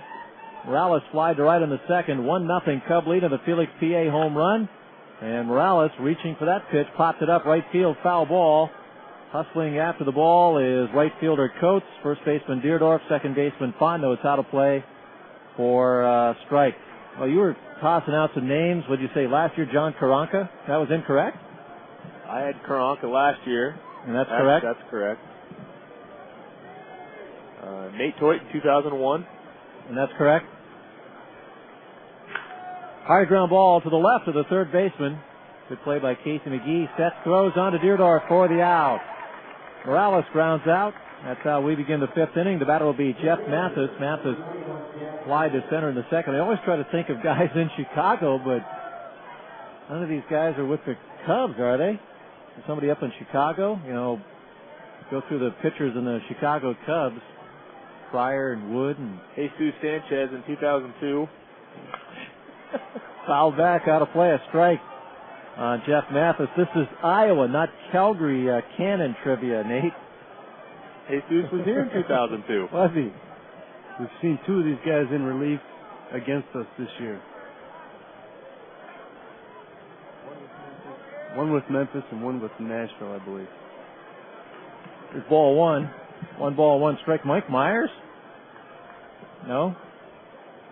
1-1 on Jeff Mathis. 1 out, nobody on. Oh, Alan Dennis? In, 05? Up and away, ball 2, 2-1, 2004. He wasn't here last year or the year before. 2002. 3? 2002, Alan. 2? See, all my years are rolling together. Foul back, out of play. Nate was here last year. I just found that out. 5 games. All right, so what years do we have here? We got 01. We got 01, 02, and 05. 2003, skinny right-hander. That narrows it down. Juan Cruz. Ball 3. Full count. Didn't win a game on the road till the last game of the year, Dean. Popped up right side by Mathis. Again, just not good pitches to hit, but fouled out of play, and Mathis stays alive at 3 balls and 2 strikes. Wilton Chavez. What? What year was that? That's 2003. 4. That's 4. Man. I'm just so focused in on this season, I've lost all recollection of past seasons. Until you hit the game-winning home run in '93 in the playoff game, there's a pop foul. This one will be captured by Jeff Geerdorf in foul territory, backpedaling down that right field line for out number 2. Larry Shunk could tell us that. Come on, Dean. So we're looking for 2000 and 2004, right? Is either pitcher still active somewhere? One of them, the leader in 2000, is currently injured, but in the Cubs organization. Bill Norton? Yes. Really? 2000? How many wins? 6? 8. I thought McNichol had that year. So Strike. 2004. Strike 1 here on Curtis Pride, blown away. 8 wins led to fouled out of play, left field, strike 2. So what year is left? 04? Well, you know we only won 57 games that year. Did anybody double up? Like they won it both years? John Karanka 2 years? Yes, Karanka was in 04 with 12. Still looking for 1999. Another big left-hander. Brian McNichol. What was his record? 10 wins, 11 losses in 1999. So he led the team in wins and losses? I don't know about the losses, but he led it in wins. There's ball 1. 1 and 2 on Curtis Pride. 2 outs, nobody on base. 5th inning, 1-0 Cub lead behind Ryan O'Malley. And strike 3, fastball low and in. Boy, he's done a very good job in pitching to Curtis Pride. Struck him out for the second time. Swinging in the second, looking here in the 5th. And that is perfection through 4.5 innings of Principal Park. Cubs 1, Salt Lake Bees no score on KXNO. Fitness World West, Des Moines' premier fitness center, is celebrating their 20th year anniversary. Join this month and receive the special anniversary promotion of 50% off the joining fee, 1 month unlimited tanning free, and get a free fitness and health evaluation and personal training orientation. Stop by and see all the extras that make Fitness World West the most complete, friendly, and comfortable place to exercise. Find Fitness World West right across from Valley West Mall or call 223-5111. Get more out of life at Fitness World West, 223-5111.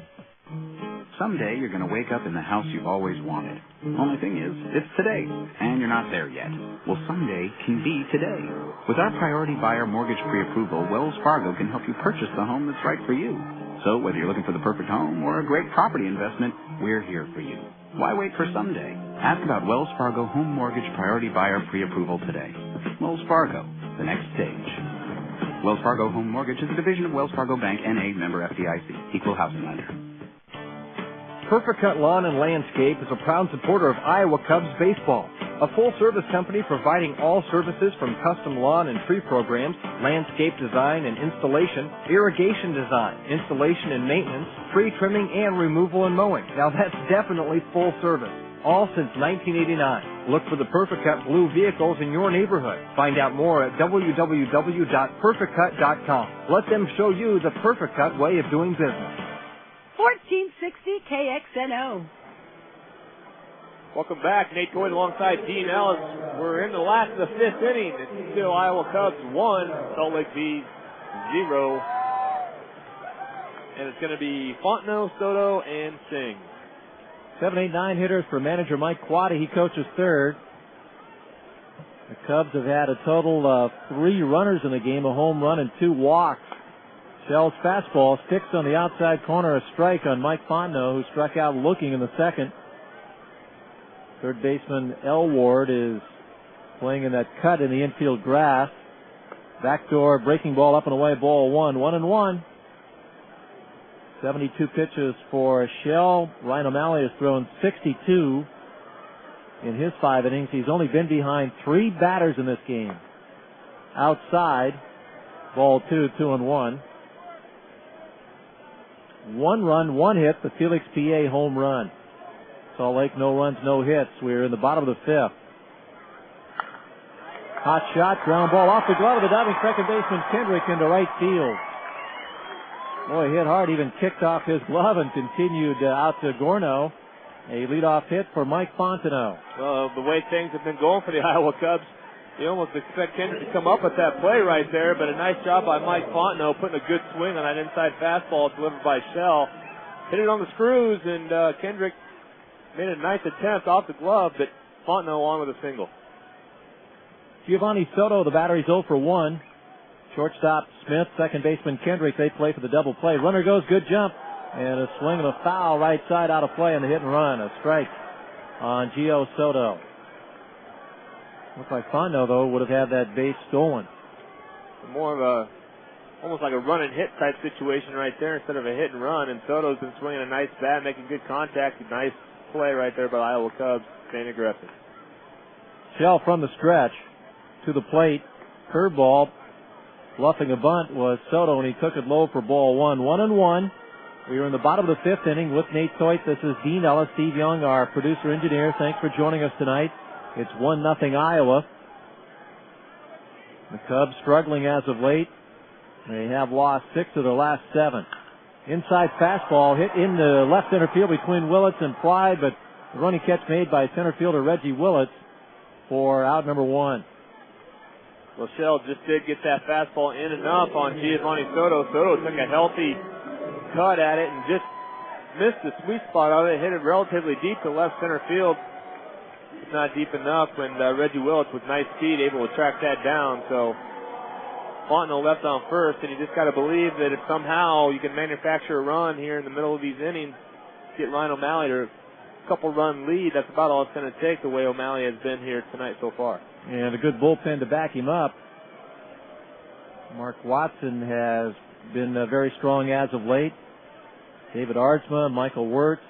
David Aardsma, his ERA is a microscopic 0.66 with 17 strikeouts in 13 2/3 innings.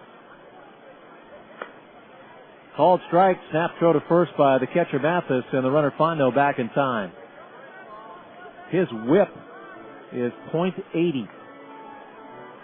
Well, you don't want to jinx it by any means, Dino, but it's almost in the bag when the Iowa Cubs do have the lead after 7. They're 10-2, and they're 11-1 when leading after 8. So you want to play this game as if it's a 7-inning game and try to keep this 1-0 lead as long as possible. Runner goes, good jump. A strike throw to second is a good one, and the tag is in time. Boy, Mathis fires down to Kendrick, and Mike Fontenot is caught stealing on strike 2 to Brandon Singh. So 2 out, nobody on. Mike Quaddy trying to get that man to scoring position, but Fontenot caught stealing.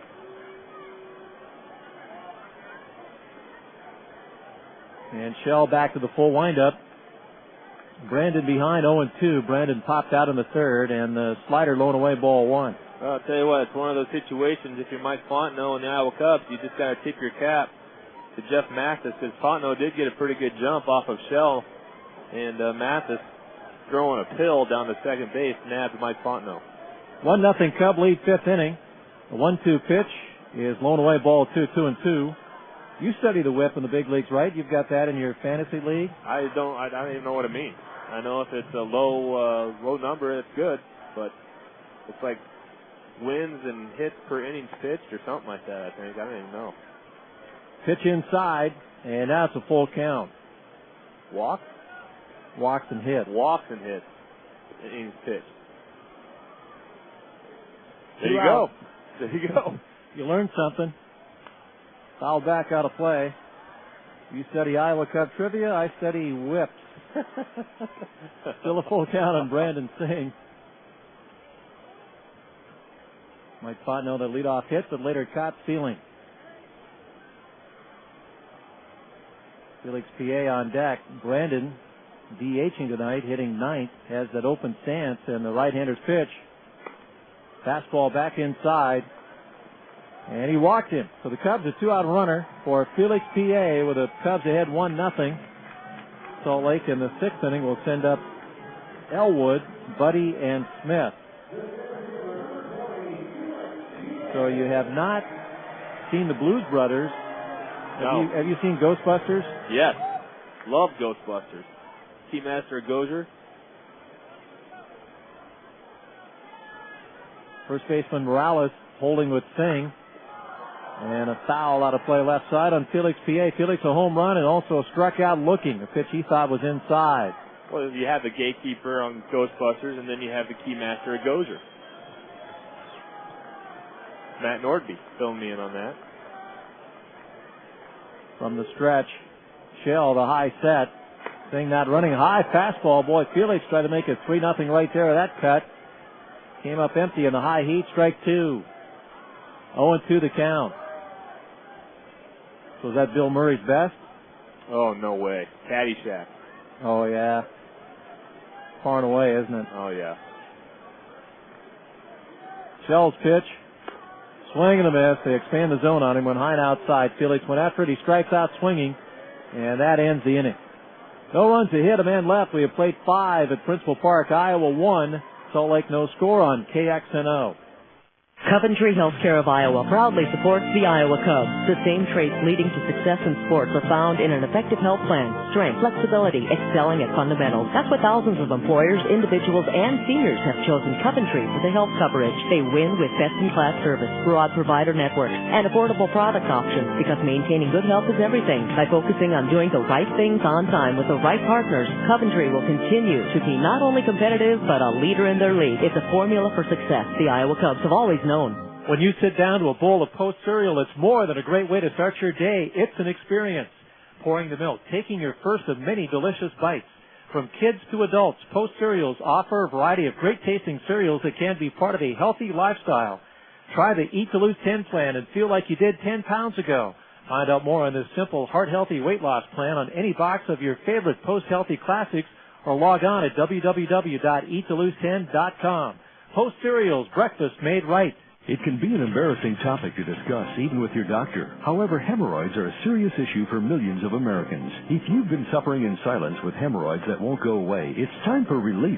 PPH, the procedure for prolapse and hemorrhoids, could be just the ticket to end your frustration and embarrassment. This one-time procedure offers patients less pain and a quicker recovery compared to traditional hemorrhoid surgery. As with any surgical procedure, PPH may present risks. To learn more, talk to your doctor or visit pphinfo.com. 1460 KXNO. We move into the 6th inning at Principal Park. Nate Toit alongside Dean Ellis. It's left-hander Ryan O'Malley against right-hander Stephen Shell for Salt Lake. In this bit of pitches duel, Felix P.A., the only run of the game, leading off with his first at-bat tonight. Hit a solo home run off of Stephen Shell. And you know, so far we've seen quite a few pitches duels in these last 2 series, and here's another good one here tonight. Yeah, some well-pitched games, Colorado Springs and Iowa. That pitch is under the knees to Elwood. Ball 1. He's the right-handed hitting third baseman. He popped out in the 2nd. Bob Hutchins today down in the Salt Lake clubhouse, he was telling me his favorite Bill Murray movie was What About Bob? You seen that one, Michael Gartner? No, I haven't. In fact, what are some other movies he was in? Maybe I've never seen one. Caddyshack? Oh, I've seen Caddyshack. Right, Caddyshack. You've seen it more than once? Probably, yeah. Groundhog Day? Never saw that.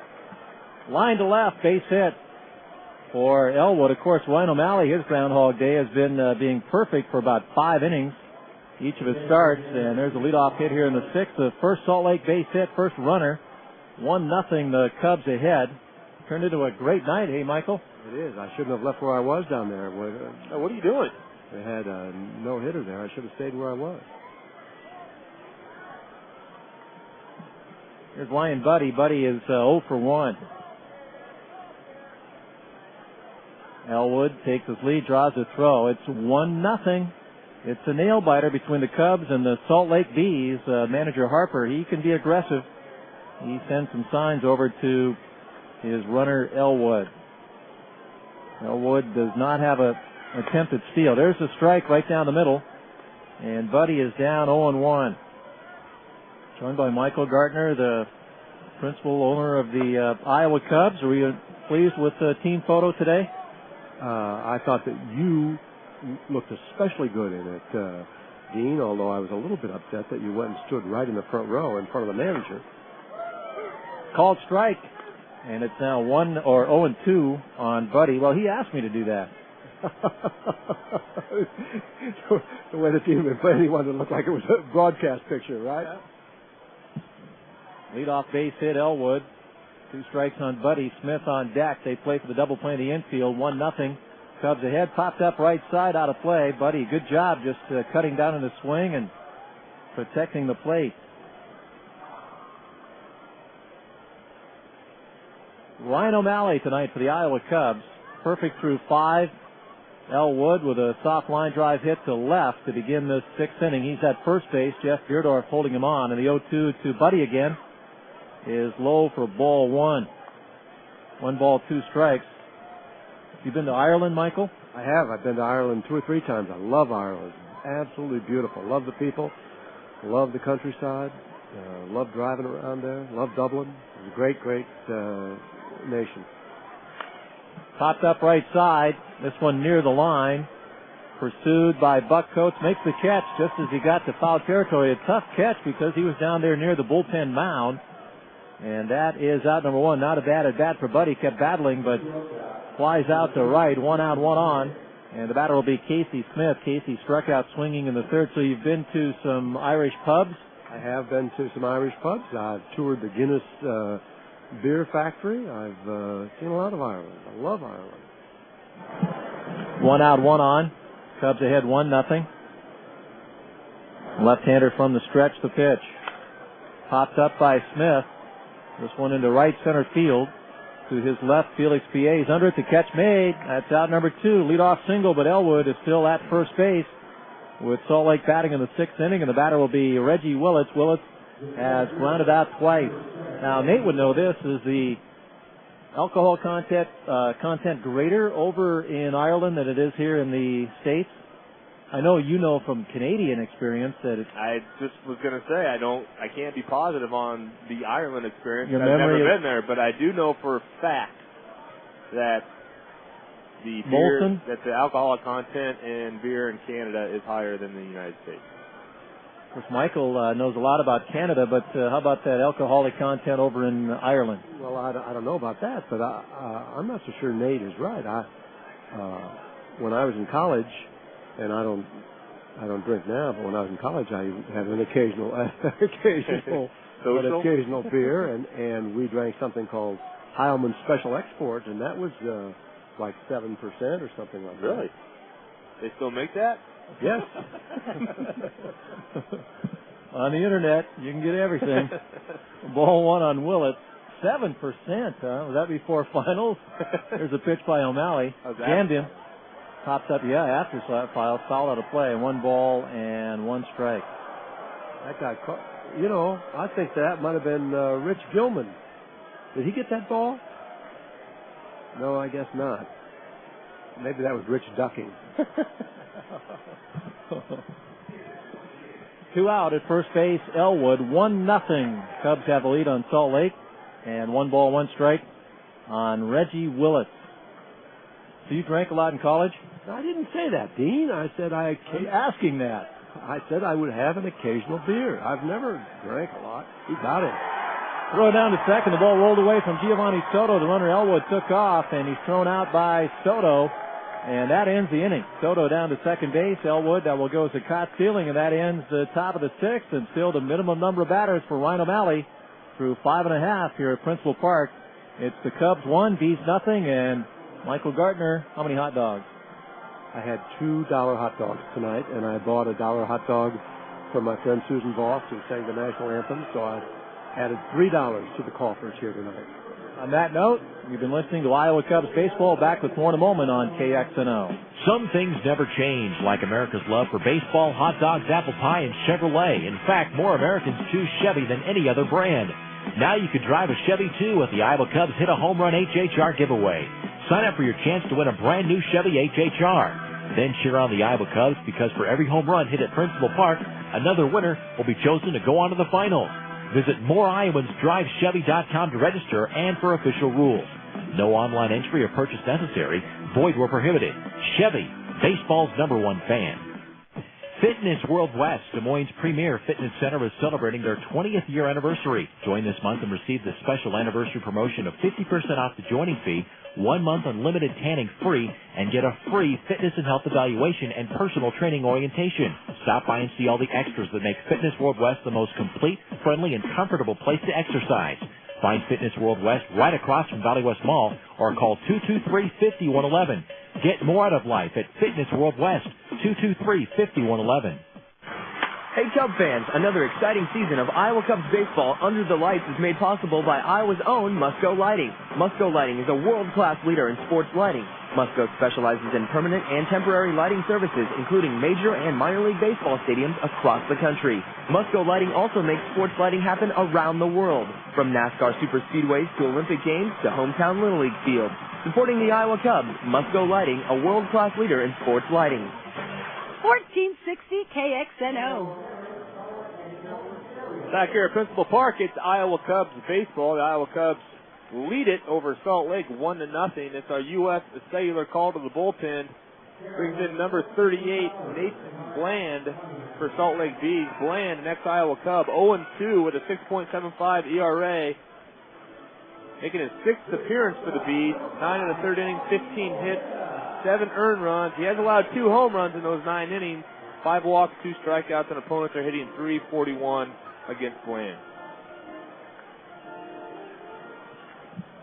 And the Cubs in the bottom of the 6th with a 1-0 lead will have Augie Ojeda lead off.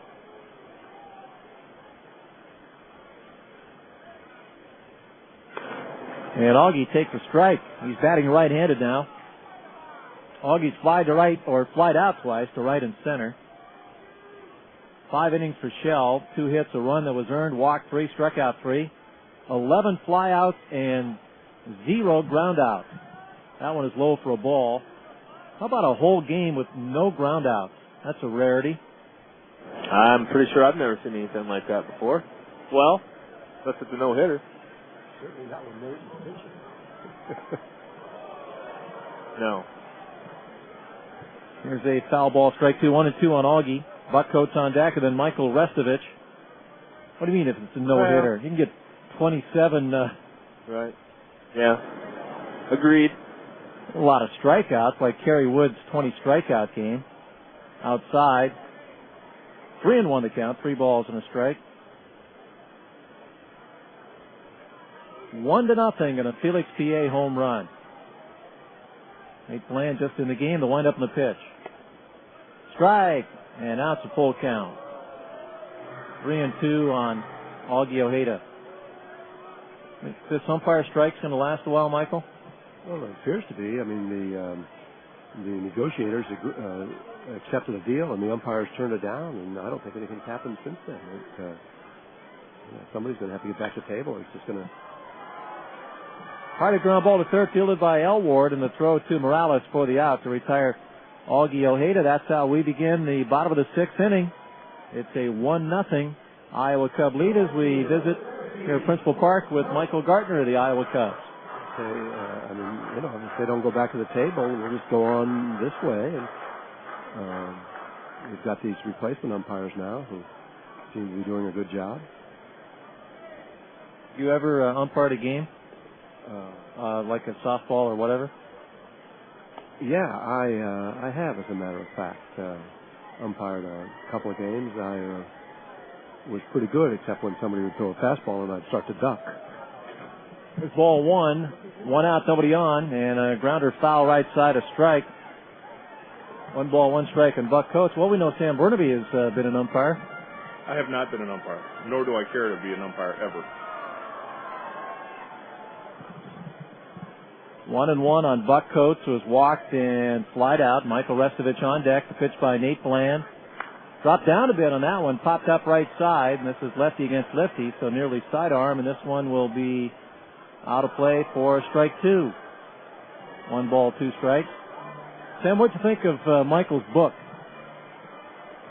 I was surprised that the copy I got was the cover had something spilled all over the front. I didn't quite understand what was on the front cover. It looked like coffee was spilled on it or something. I don't remember exactly what you told me. Why was the cover the way it was? There's Bland's 1-2 pitch and a sidearm curveball, and he struck him out swinging. We did that to your copy, Sam, in particular, because we knew when you took it back, then we'd know which one it was that you brought back to the bookstore. The Backstop store? Backstop store. That book is on sale at the Backstop store. I don't know if you've... In fact, I'm kind of disappointed. You haven't even talked about that book much this season. Autographed copies are available in the Backstop store. I thought sales were brisk and it wasn't necessary, so I'm sorry to hear that. They're on sale, and now does that? What if you it's a discount depending on the number of runs the team scores, so you get an additional discount? The discount applies to the book as well. Like if we win tonight, you get 3% off. Inside and a check swing for strike two, so it's 0-2 on Michael Restovich. 2 outs, nobody on. Again, Nate Bland here in relief. It's a 1-0 Cub lead. In the bottom of the 6th inning, the leadoff home run by Felix P.A. back in the first. Lefty's pitch popped up right side. This is another foul ball, but playable for Morales. He's under it, tucks it away, and that ends the inning. The Cubs vanish 1-2-3. We have gone 6 innings. Iowa 1, Salt Lake 0 on KXNO. Some things never change, like America's love for baseball, hot dogs, apple pie, and Chevrolet. In fact, more Americans choose Chevy than any other brand. Now you could drive a Chevy, too, with the Iowa Cubs Hit a Home Run HHR giveaway. Sign up for your chance to win a brand new Chevy HHR. Then cheer on the Iowa Cubs, because for every home run hit at Principal Park, another winner will be chosen to go on to the finals. Visit moreiowans.drivechevy.com to register and for official rules. No online entry or purchase necessary. Void where prohibited. Chevy, baseball's #1 fan. One of the most important ingredients to a winning combination in baseball is speed. Whether on the base path, chasing down a fly ball, or sending a pitch across the plate, speed wins games. At Mediacom, they understand all about speed. In addition to a great lineup of products such as video on demand, high-def TV, and digital video recording, they offer high-speed internet with Mediacom Online. Whatever you do on the internet, from business to checking on the latest box scores of the Cubs, you'll get it done faster with Mediacom Online, featuring download speeds up to 5 megabits per second. If you're looking for a winning combination, make the play to Mediacom. Hey Cub fans, another exciting season of Iowa Cubs baseball under the lights is made possible by Iowa's own Musco Lighting. Musco Lighting is a world-class leader in sports lighting. Musco specializes in permanent and temporary lighting services, including major and minor league baseball stadiums across the country. Musco Lighting also makes sports lighting happen around the world, from NASCAR super speedways to Olympic Games to hometown Little League fields. Supporting the Iowa Cubs, Musco Lighting, a world-class leader in sports lighting. 1460 KXNO. Welcome back to Principal Park. We've played 6. Iowa Cubs lead it over Salt Lake 1-0. I'm Nate Toyd alongside Dean Ellis. Ryan O'Malley back out for his 7th inning of work. He's been terrific. He's faced the minimum here tonight, although he has allowed 1 hit. Giovanni Soto threw out Mike Elward trying to steal back in the 6th inning. And to lead it off here for the Cubs in the 7th is Jeff Deerdorf. In the bottom of the 7th. Right now it's Reggie Willett. He was at bat when Elwood was caught stealing. Strike blown away. Strike 1 on Reggie Willett. Nate put down Michael's book. Should probably wait till after the game to read that. Circus up here, Dino. It's a circus right now. And you're a trapeze artist. Strike blown away. 0-2 on Willett. Willett is 0 for 2. 1 run, 2 hits Iowa. No runs, 1 hit Salt Lake. Cubs have left 3 on base. Of course, the Bees, nobody left on. It's in the minimum for Ryan O'Malley, and there is some activity in the Iowa bullpen. That pitch blown inside, ball 1, 1-2 on Reggie Willits, and Salt Lake is getting a right-hander loose in their bullpen. 1-0 ball game. What a terrific ball game tonight as we play in the 7th inning. Kendrick on deck and then Gorno, and the pitch is high, ball 2. 2-2. Speaking of terrific young man, works for the Iowa Cubs, Scott Taylor. When's the first time you met Scott, Michael? Probably in the about 1978 when he came to work at in the sports department of the Register when I was the editor. And then he came to work at the Ames newspaper when I owned that. Swing and a miss and a foul tip, and the catcher Soto held on to complete the strikeout, and that time O'Malley went up top again just above the zone. Chasing and missing was Willits for out number 1. Ryan O'Malley now K rations at 6. He's not walked anybody, had a couple of 3-2 counts. There's a foul ball by Kendrick for strike 1. Now we all know that Sailor's favorite place to eat in this fine state is the China Hut. You ever been to the China Hut? Swing and a miss, strike 2. I have driven by the China Hut. I've never eaten in the China Hut, but they certainly are a good customer of the ballpark, and I urge all of your listeners to go there.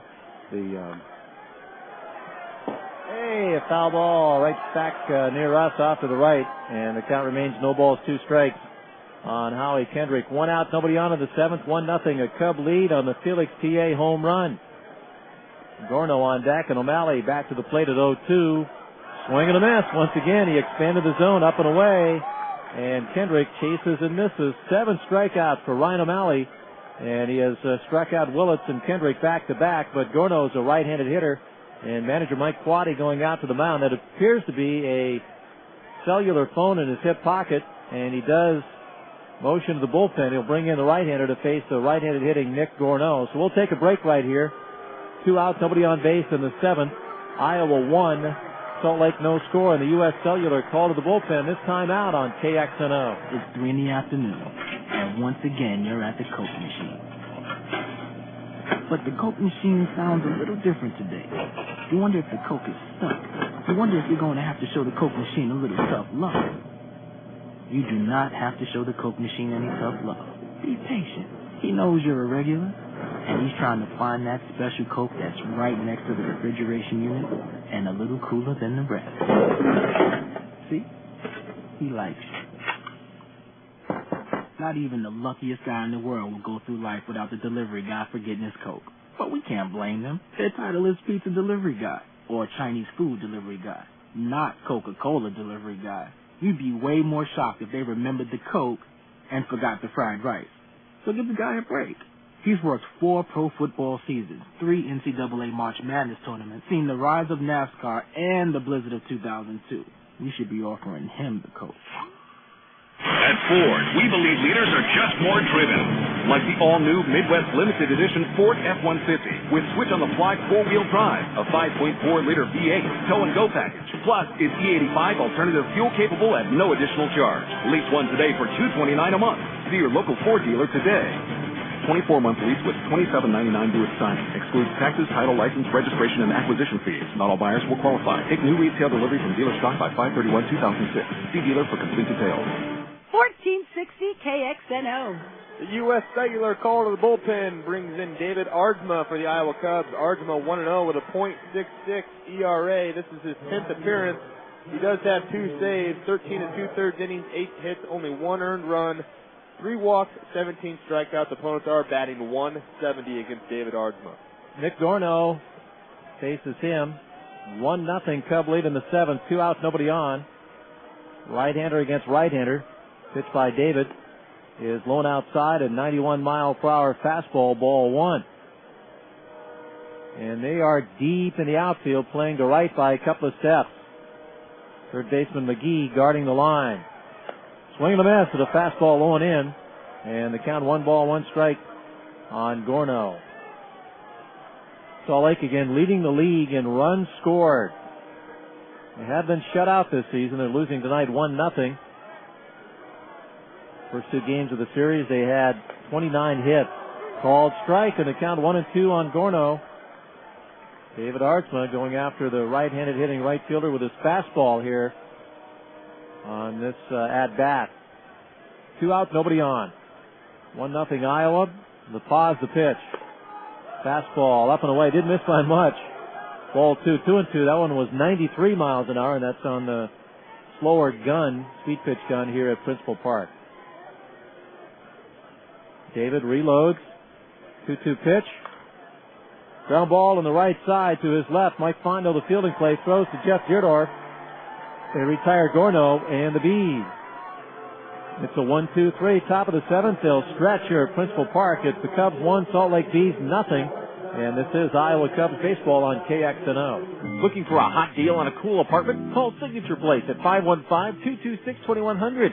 With unique floor plans and superb amenities, Signature Place is luxury you can afford. With customer service beyond compare, why buy a house when you can live carefree without all the hassles? You're minutes from Jordan Creek, from great restaurants, exciting nightlife, and the new Wells Fargo complex. Signature Place welcomes most breeds of dogs.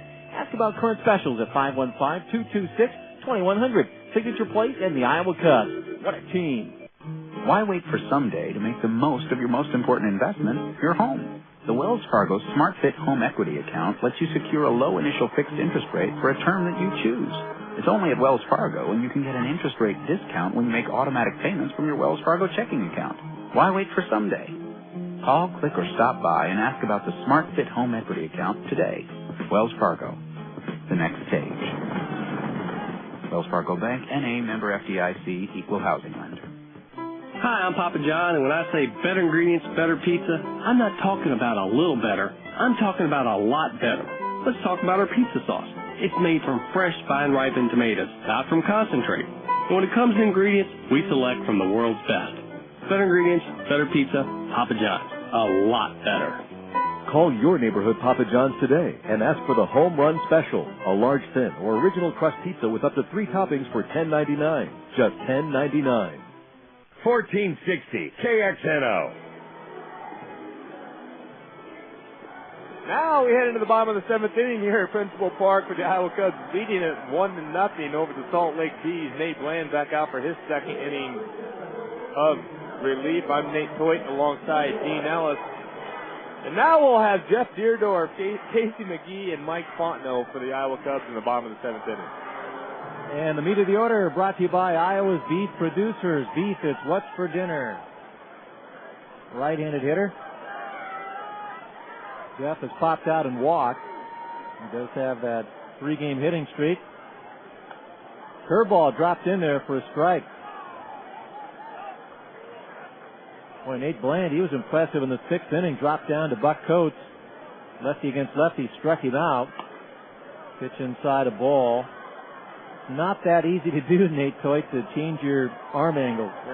Especially when you're a reliever, because you don't have the time in the bullpen in between outings to really work on it like starters do. And talked with Nate a little bit a couple days ago before the game, and he said he just started doing that a little bit more, and it's been working for him. It's been effective.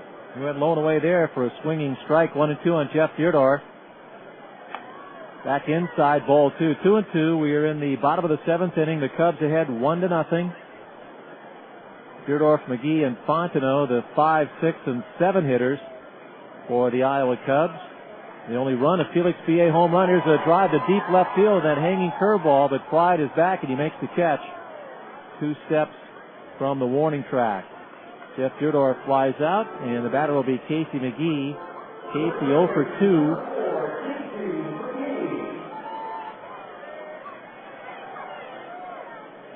Right-handed hitter against the southpaw Nate Bland. Both bullpens are quiet here in the bottom of the 7th. Pitch by Nate Bland is low, ball 1. 1 ball, no strike count. Casey McGee. And wind has picked up now, blowing from left to right field. A day game tomorrow at 12:05. Ground ball the other way. Bouncing into the glove of Kendrick. Second baseman fielding, throwing to Morales for the out. 2 out and no one on. Michael Gartner is the majority owner for the Iowa Cubs. Traveling anywhere later in the week, Michael? I'm traveling out of town after the game tomorrow, as a matter of fact. Going to New York with my wife. I have a question. I just saw Pride catch that ball. You know, if he's deaf. A high strike 1 on Mike Fontenot. And that means you can't hear the crack of the bat. I wonder if that makes it more difficult to judge where the ball is going. Low and away for a ball. I wouldn't think so. What do you think, Nate? No, I mean, that definitely, the sound of the bat definitely has something to do with it, but there is, I guess, some kind of rule of thumb that those outfielders are used the bill of their hat as a judgment key. If a ball is hit and stays below the bill of their hat, then they know they need to come in on the ball. If that ball is hit and goes above the bill of their hat. Normally you end up, unless it's a really high fly ball, you have to go back on it. And so I'm sure Curtis, of course, he's been deaf for so many years that he has his own certain way of doing things, whether he reads the swing or whatever. But wouldn't it kind of depend, Nate, on how you wear your hat? What if your hat gets blown off? Here's that sidearm pitch and a fly ball to the left of Curtis Pride. He lines it up, makes the catch, and ends the inning. More baseball philosophy with Nate Toit when we get back. But we have gone through 7 as the Cubs up and down in order in the bottom of the 7th. And it's still a 1-0 game. Iowa 1, Salt Lake 0 on KXNO. Healthcare for your child. You want only the best. The Children's Health Center at Blank Children's Hospital has your child covered through all ages and stages, from newborn to teen. Whether it's well-child visits and immunization, to diagnosing and treating injuries and illness, the Blank Children's Health Center has the most complete health care services for your child, provided with the warmth and caring you'd expect. Call the Blank Children's Health Center to schedule an appointment. 515-241-KIDS. Northern Tool and Equipment. Hi, I'm at the park, and somebody has one of those poodles with the big poofy haircuts. It's freaking me out. I am freaked out with you. Okay, what you're going to need is a 1.5 horsepower, double reciprocating, 24-inch bladed, high torque, gas-powered hedge trimmer. Hey, it almost looks like a dog now. There's no problem a little horsepower can't solve. Northern Tool and Equipment, where warriors prepare for battle. The Iowa Cubs aren't always playing baseball. During their downtime, you can catch them playing the official gaming console of the 2006 Iowa Cubs, Xbox 360. Xbox 360 is the most powerful video game and entertainment system out there, delivering the best games, the next generation of premier Xbox Live online gaming services, and unique digital entertainment experiences that revolve around you. Xbox 360, available now at your local retailer. Jump in at xbox.com for more information. 1460 KXNO. Welcome back to Iowa Cubs baseball. Nate Toit alongside Dean Ellis. It's the fan cam on the big board here in right field of Principal Park. David Ardsma back out for his second inning of work. A short work of Nick Gorneau back in the 7th inning. And the Iowa Cubs still lead over Salt Lake 1-0 as we head into the top of the 8th inning. It'll be Kendry Morales, Jeff Mathis, and Curtis Pride for Salt Lake. And their cleanup hitter leads off for the 3rd time. He's 0 for 2, batting left-handed now against the right-hander David Ardsma. Ryan O'Malley, outstanding tonight, 6 2/3 innings, 1 hit, no runs, no walks, struck out 7. Strike blown away. What a precise pitch there to Morales to begin the 8th inning. And the right-hander back to work in the Salt Lake pen. They've gotten some quality pitching from Shell and Bland tonight. Ball 1-1-1. Morales, Mathis, Pride, 2 left-handed hitters in between. Mathis hits right-handed. Morales a switch hitter. Outstanding hitting prospect out of Cuba. Strike on the inside edge, 1-2 the count. That one 91 miles per hour. And David Ardsma doing it mainly with his fastball so far here tonight to the Salt Lake Bees, and he's got a good one going. Everything in the low 90s. Foul back out of play. Morales just put the bat to the ball to stay alive. Same 2 teams tomorrow at 12:05. It looks to be a very good pitching matchup. Les Walren, 4-game winner for the Cubs. And a couple of the league leaders, Jared Weaver, Walrens and Weaver. Fouled back out of play again. Les is tied for second in ERA at 2.25, and Weaver is second in strikeouts with 50. And Weaver is number 10 in the league in earned run average at 2.79. 50 strikeouts, 6 walks in 42 innings for Weaver. Swing and a miss. A fastball right down the middle. And Morales could not catch up to it. Lights out on Morales. That's how we begin the 8th inning with the Cubs ahead 1-0 here at Principal Park. Well, David Ardsma has terrific late life on that fastball, and his ball appears to jump the last couple feet of his delivery. And right there, Kendry Morales getting a fastball on the outer half of the plate, but unable to catch up with that 92-mile-an-hour fastball by David Ardsma.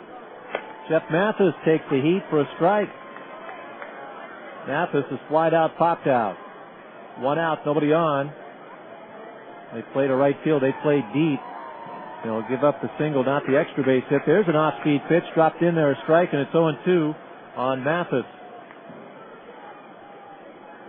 1 out, nobody on base. 8th inning, 1-0 Cub lead. Their first batter, Felix P.A., homered to deep right center, and that's been the game's only run. That one was buried, and the count 1-2 on Mathis. Well, that's been the third pitch for David Ardsma. Looks like a split finger. And right there is set up on the outside corner to Mathis, trying to drop it. And just hang on to it a little too long. You have a tendency to do that with that split finger grip. And Ardsma bouncing a couple feet in front of Giovanni Soto. 1 out, nobody on base. Curtis Pride is on deck. Again, the light breeze blowing from left to right field at Principal Park. Line drive to the left field line by Mathis. That is a fair ball base hit. Couple of hops to the wall. Picked up by Michael Restovich. And Mathis has a 1-out double. Potential tying run at second base. Mathis, his 6th double. I think he's hit safely. Let me double check. He's played 11 games now with Salt Lake since coming back from Anaheim, where he really scuffled. Hit about 100. And he does have an 11-game hitting streak. He's hit safely every game now he's played with Salt Lake. Well, now the Iowa Cubs defensively with Curtis Pride. He has struck out twice here tonight, but Curtis, normally a great contact hitter. The infield going to have to make sure that anything on the ground, they at least try to keep in the infield if it's in the hole. Fastball taken for a strike in the inside corner. Buck Coates, good arm in right field. Felix P.A., very strong arm in center. And Michael Restovich, he's got a good arm in left. Buck, though, playing very deep in right field on the left-handed hitting Curtis Pride. 1 out, 1 on. Mathis at second base on the double. 1 run, 2 hits Iowa. No runs, 2 hits Salt Lake. Pitch by Ardsma is high. And the count now 1-1 on Pride. Salt Lake, their bullpen has had 8 blown saves. And their record is 23-13. The Cub record, 13 wins, 22 losses. They've had 7 blown saves. The Iowa bullpen. David Ardsma reads the signs of Soto as catcher. Now the 1-1 pitch. Low inside, ball 2, 2-1. Again, tomorrow's game at 12:05. Your last chance to see the Cubs against the Bees. Salt Lake, this is their only visit. In fact, the only time the Cubs and the Bees play this season here in Des Moines. 12:05 tomorrow. Mathis leads at second. He's a good runner, good athlete, catcher. Pitch is high. And now it's 3-1 on Pride with Elward on deck. Mike Elward on deck. David looking into catcher Giovanni Soto for the signal. Curtis with that open batting stance. He waits on the 3-1 pitch. Breaking ball, low and in, a strike. Did not give him a fastball. Good pitch, and it's now a full count. Well, Ardsma didn't give in to Curtis Pride in the situation. 3-1 count, 1 out with the first base open. And Curtis Pride, a dangerous hitter. He's been a dangerous hitter for many years at the AAA level. And Ardsma making a pitcher's pitch right there with that nice hard breaking ball in the inside corner to Curtis Pride. Now it's 3-2. Here's the payoff. Fastball, bounce to second. Fondo lays the leather on it, throws on to Jeff Deardorff for the out with a runner over to third base, Mathis. 2 out.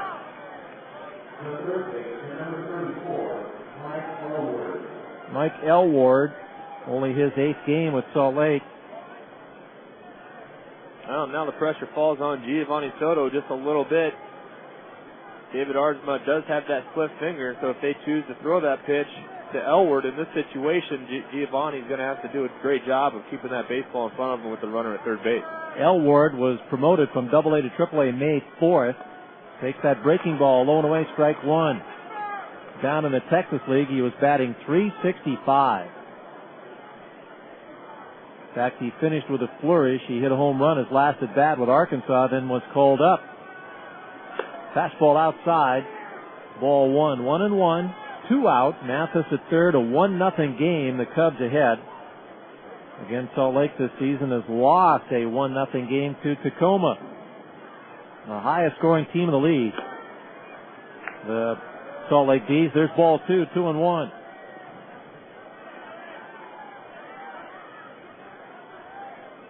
Ryan Buddy on deck.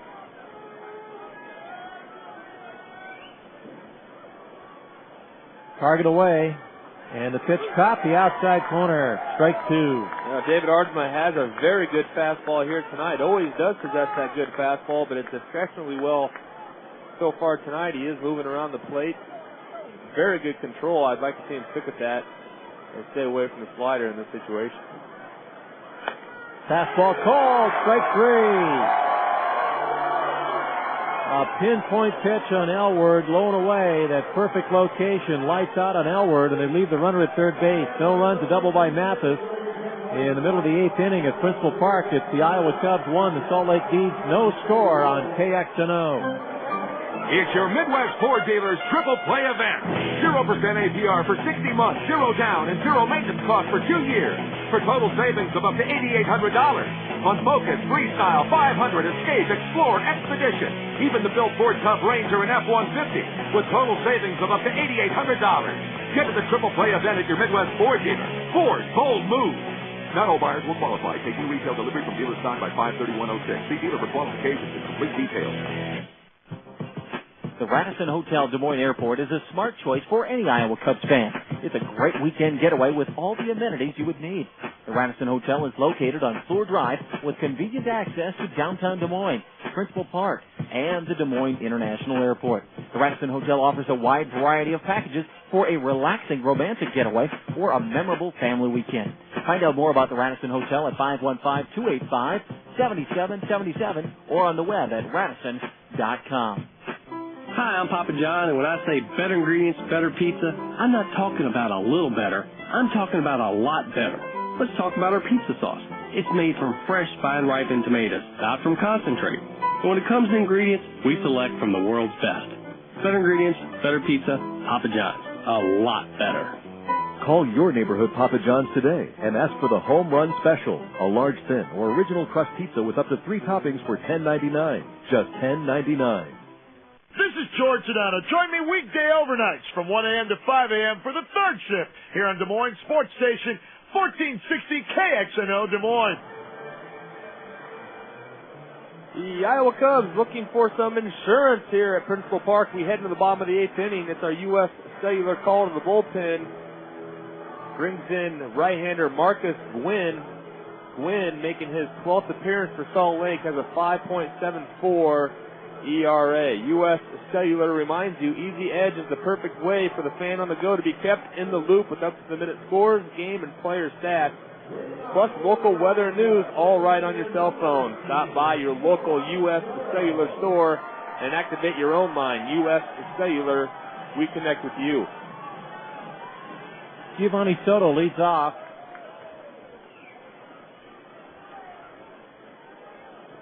Against the right-hander.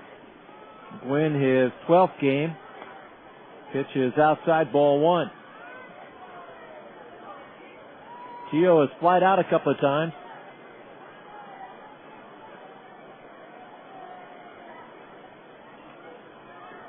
And that pitch up and in, and it hit him. Soto hit by the pitch, so he will be a pedestrian here in the bottom of the 8th with the Cubs ahead 1-0.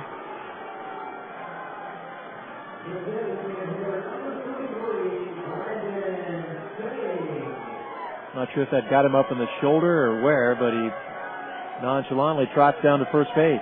Hard to tell from this angle here, but it definitely got him, I think, somewhere above the belt but below the shoulder, Dean. So maybe right in the middle of that back right there. And Giovanni, a tough kid, shakes it off.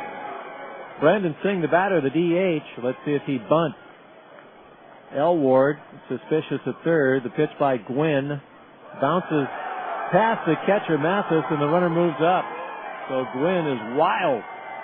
Hits the batter, then a wild pitch. Well, that's the 7th wild pitch on the season so far for Marcus Gwynn, and comes out here and hits Giovanni Soto, and then throws about a 50-foot breaking ball right between the legs of catcher Jeff Mathis, and doing the Cubs a favor and moving Giovanni Soto now to second base. So the Cubs have a man in scoring position with Brandon Singh up to bat. Gwynn was called up early on. He had been at Double-A, pitched in one game for Arkansas and was promoted. Now with the Salt Lake Bees. Ball one on Brandon Singh, nobody out. 1-0 Iowa lead, bottom of the eighth, and the right-hander's pitch. Fastball just a bit outside, ball two. 2-0 on Brandon Singh. Well, you'd love to see, at the very least, to see Brandon Singh hit anything to the right side of the infield or outfield with no outs. Find a way to get Giovanni Soto over to third base. They play to right field in the outfield. And that pitch hit Brandon Singh in the thigh, around the ribs. Back-to-back hit batsman.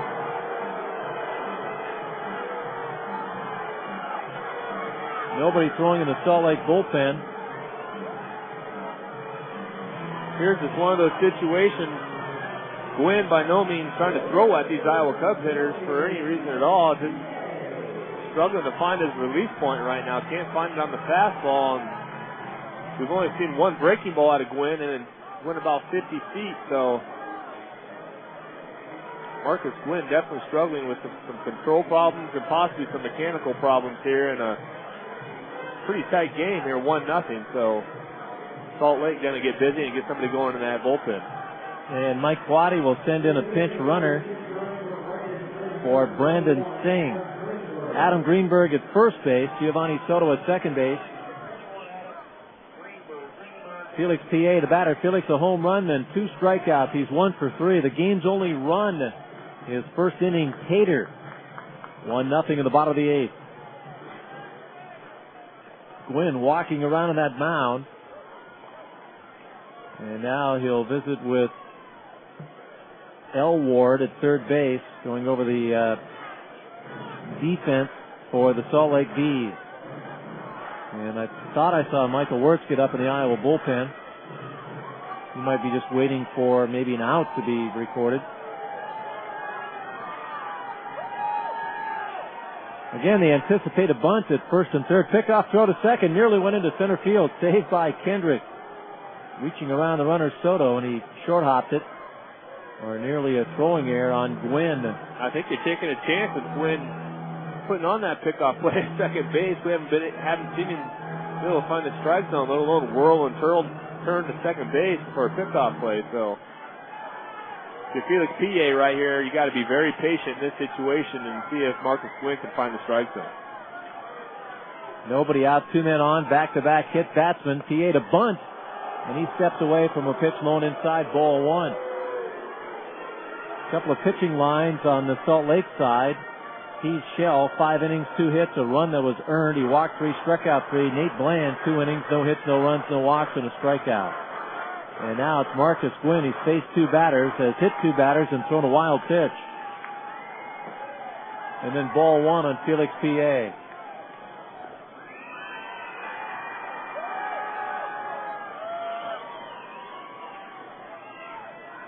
Felix drops a bunt, a good one right side, picked up with the catcher. Mathis a throw in time to Kendrick covering for the out. Soto to third, Greenberg to second. 1-0, the Cubs ahead, but they have 2 men in scoring position for Augie Ojeda. Well, that's exactly how you draw it up if the Iowa Cubs and Felix P.A. And Pele did a great job of squaring around early, getting that bat set. And perfect placement down that first base line, moving over these Iowa Cubs runners, and now the Iowa Cubs with 1 out have men on second and third, and a pretty good contact hitter up with Augie Ojeda. Augie's 0 for 3. Surprisingly, he's not had a chance in the field. Infield brought in by manager Harper. Second and third, 1 out. And that pitch buried by Gwynn. Good block by Mathis. Ball one. Well, we've already seen a couple wild pitches from Marcus Gwynn. See 1 wild pitch and 2 hit batsmen. So if you are Giovanni Soto, you want to make sure and get a little extra on your secondary lead. Anything might bounce away from Mathis, you got a chance of scoring that insurance run. Gwynn from the stretch. Fouled back out of play. Augie got one up high, so he thought he could lift that one for a sac fly, but a foul ball strike. 1-1. Buck Coates on deck. Soto at third, not a fast runner. Greenberg at second. He does have speed. Gwynn is 28 years of age. He's a Texan. He pitched in the A's organization last season between AA, AAA. Swing and a miss. He went low and in. And strike two on Augie Ojeda, who is a good contact hitter. Doesn't strike out very often. 1 ball, 2 strikes, 1 out. Back-to-back hit batsman and then a sacrifice bunt by Felix P.A. So Felix, quite a game with a home run, and later in the game a sacrifice. 1-0 Cub lead in the bottom of the 8th. 1-2 pitch is grounded right side into right field. A base hit past the doubting first baseman Morales. This will score Soto. Greenberg held at third. It's 2-0 for the Iowa Cubs on the RBI hit for Augie Ojeda. Well, a big timely hit by Augie Ojeda, and Salt Lake had the infield in right there. Augie did get jammed, broke his bat, but hit it just hard enough to get by first baseman Kendry Morales and Howie Kendrick, and the ball did squirt into right field. However, Giovanni Soto had to make sure that got through, so only 1 run did score. However, the Iowa Cubs do take a 2-0 lead now in the bottom of the 8th. And more activity in the Salt Lake bullpen. First and third for Buck Coates against Gwynn. They get Jason Bolger up in the bullpen. Now they play for the double play at second and short. Target away by catcher Mathis. Pitch by Gwynn came low and inside. And that's ball 1 on Buck Coates. Buck in the ball game has walked, flied out, struck out. He's 0 for 2. Ojeda at first base. Possibility he could run. Adam Greenberg at third. 1 out. Even a possibility of a squeeze right here, although probably not with your number 3 hitter. Morales holding with Ojeda. Huge lead, not running. And a cut and a miss for a strike. 1 ball, 1 strike on Buck Coates. Well, you got Buck Coates hitting, so that kind of negates the squeeze opportunity. But you also got a pitcher that you don't know if he's going to continually throw strikes or not, so you risk the fact of throwing a wild pitch and having no contact being made, and then you get thrown out at the plate. They play Buck around to right in the outfield. 2-0 now for the Cubs in the 8th. 1-1 pitch to the backstop. Takes a funny bounce on Mathis. No chance for a play at the plate. Greenberg is in, and the Cubs are ahead 3-0. 2 hit batsmen and 2 wild pitches this inning for Gwynn.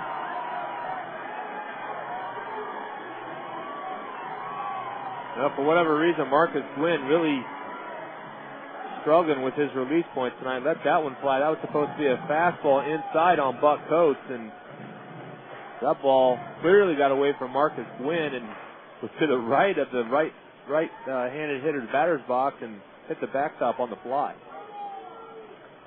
Greenberg scored. The pinch runner Ojeda down to second. Now the 2-1 pitch to Buck Coates, and he grounds it foul left side. Strike 2, 2-2. 3-0 for the Iowa Cubs. With Michael Restovich on deck. Salt Lake, by the way, will send up Buddy, Smith, and Willits in the 9th inning. Mathis hangs the sign, the Salt Lake catcher. 2-2 pitch. Line drive to right field, a base hit. Augie to third, being waved in. Up the ball is Gorno. Gorno fires home. It's not in time, up the third baseline and into second base on the throw home. Buck Coates, and the Cubs are ahead 4-0 here in the bottom of the 8th. Well, the Cubs getting some timely hitting right now, and sometimes it's tough to get too comfortable in that batter's box off Marcus Gwynn, who's struggling with control, but Buck Coates doing a nice job and hit the ball where it's pitched, driving the ball down the right field line, driving in the 4th run, 3rd of this inning for the Iowa Cubs. And we will have a U.S. Cellular call to the bullpen. New pitcher trotting in must be Bolger. In the bottom of the 8th, 3 runs in, breaking the action with the Cubs ahead 4-0 over Salt Lake.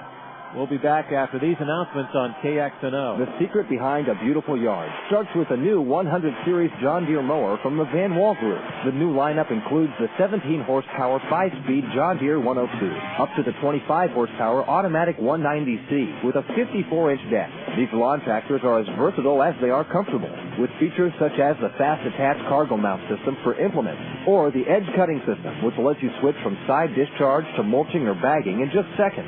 John Deere didn't forget about the driver comfort either, with options like a 12-volt outlet, cruise control, and lumbar adjustable seats to make this one smooth ride. And with payments starting at only $14 per month, it's easy to be the envy of the neighborhood.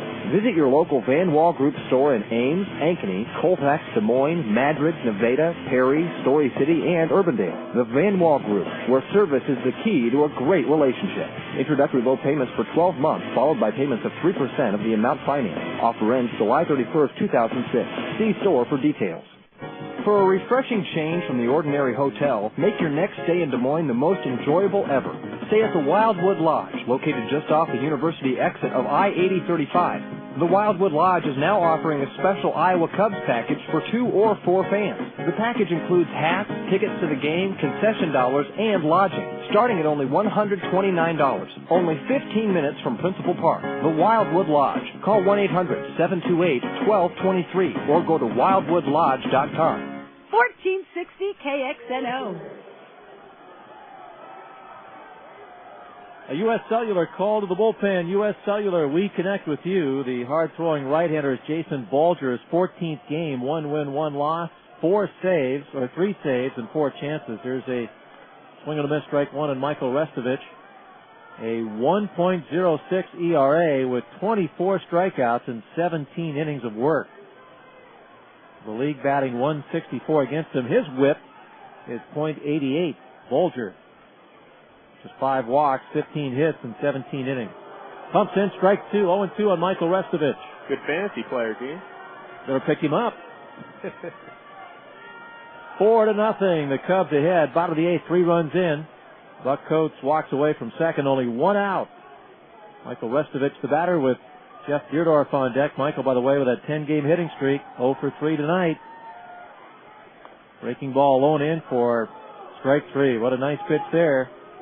Good sharp slider, nice location for the strikeout. Now Jeff Deerdorf. Jeff is 0 for 2 with a walk.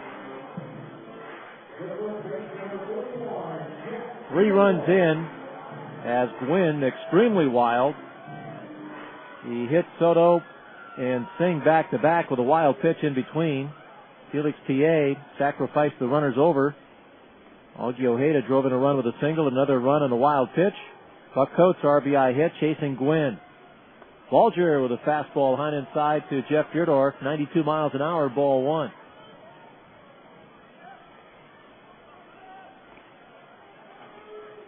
Bolger from the stretch. Catcher's Jeff Mathis. Again, Buck Coates takes his lead at second base, and the pause and the pitch. Breaking ball, stayed inside, ball 2. 2 balls, no strikes. With that strikeout on Michael Restovich, that ends his hitting streak at 10 games. 4-0. The Cubs ahead in the bottom of the 8th. Bolger leans in to read the signs of Mathis, and then he backs off the rubber. Still goes back to pitching as Salt Lake just 2 hits, and finally Bolger calling for his catcher Mathis to come out.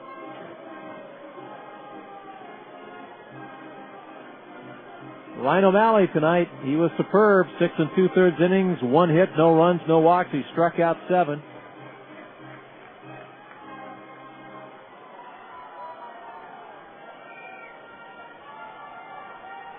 And back behind the plate, Jeff Mathis.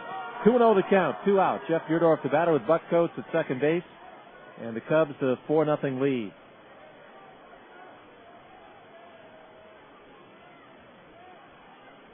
Now he validates the sign, and the pitch by Bolger.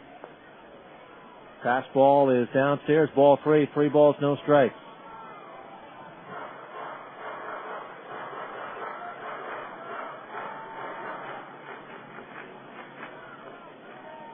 Casey McGee is on deck.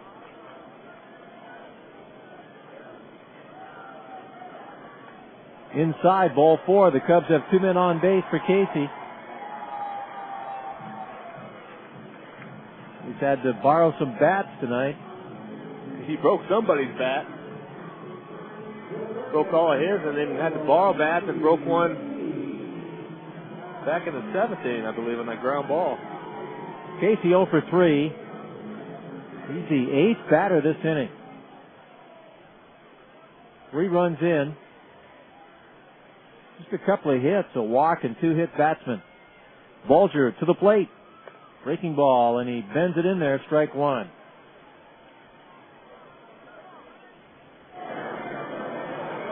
Michael Wirtz, he's had a lot of time in the bullpen here in the bottom of the 8th. 4-0 Cubs ahead. The stretch and the 0-1 pitch here by the right-hander Bulger. Good inside fastball, but drilled to left field, a base hit. Fried up to the ball around third base. Buck Coates, the throw home is short off to the left, and it's now 5-0, an RBI single for Casey McGee. Casey McGee turning on that fastball by Bulger right there. Bulger did get it in on the inner third part, but Casey McGee turning on that pitch and hit a nice line drive, and Curtis Pride, not with the arm he once had, coming up short now. Iowa Cubs score their 4th run now in the bottom of the 8th inning. RBI 13 for Casey McGee, and now the 9th batter this inning, Mike Fontenot. Mike 1 for 3. First and second with 2 out, and again, Bulger vacillating in the signs of catcher Mathis. 5-0, the Cubs ahead, 5 runs, 5 hits. Bulger with the breaking ball, a strike on the inside corner. Pride straight away and left. Willits plays to right center.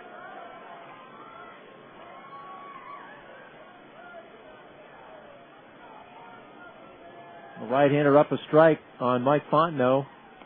Swing and a miss. Another good breaking ball. Strike 2, 0-2. Bulger, they picked him up this March from Arizona. Acquired in a trade. Got a good arm. Another guy you might see in the big leagues at some point with the Angels this season. That was for Alberto Calaspo. A transaction on February 28th. Fouled at the plate.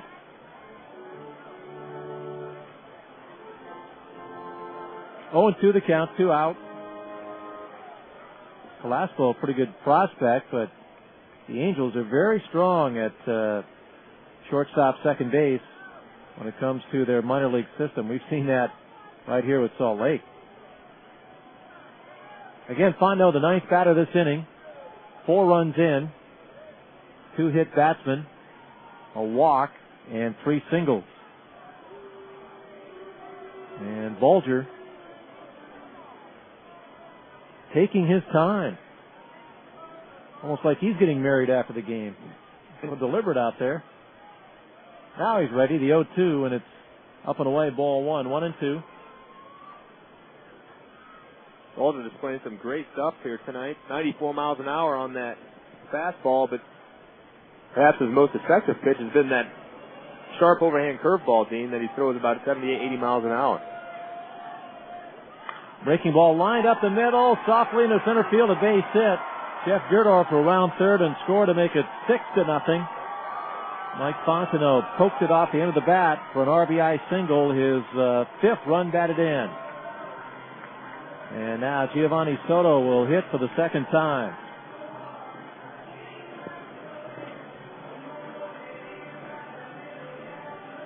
Second base, it's McGee. At first base, Fontenot. 5 runs across. Casey McGee at second base, Mike Fontenot first base. Giovanni Soto, he got everything started, being hit by a pitch, later scored. Fastball to the backstop, and the runners move up.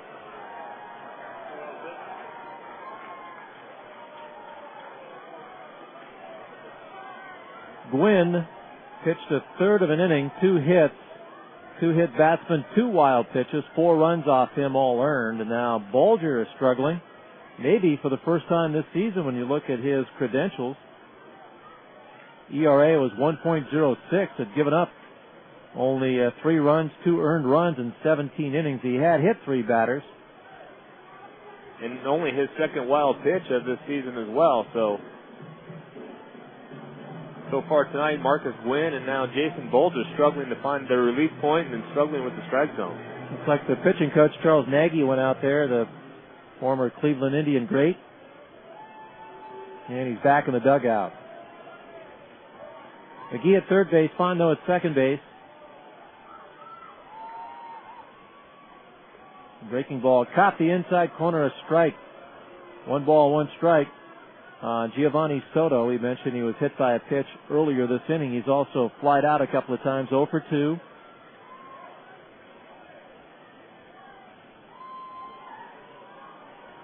Straight away and left is Pride.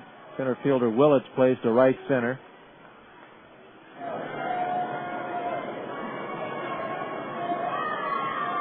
Good fastball popped up out of play right side. 1 ball, 2 strikes on Giovanni Soto.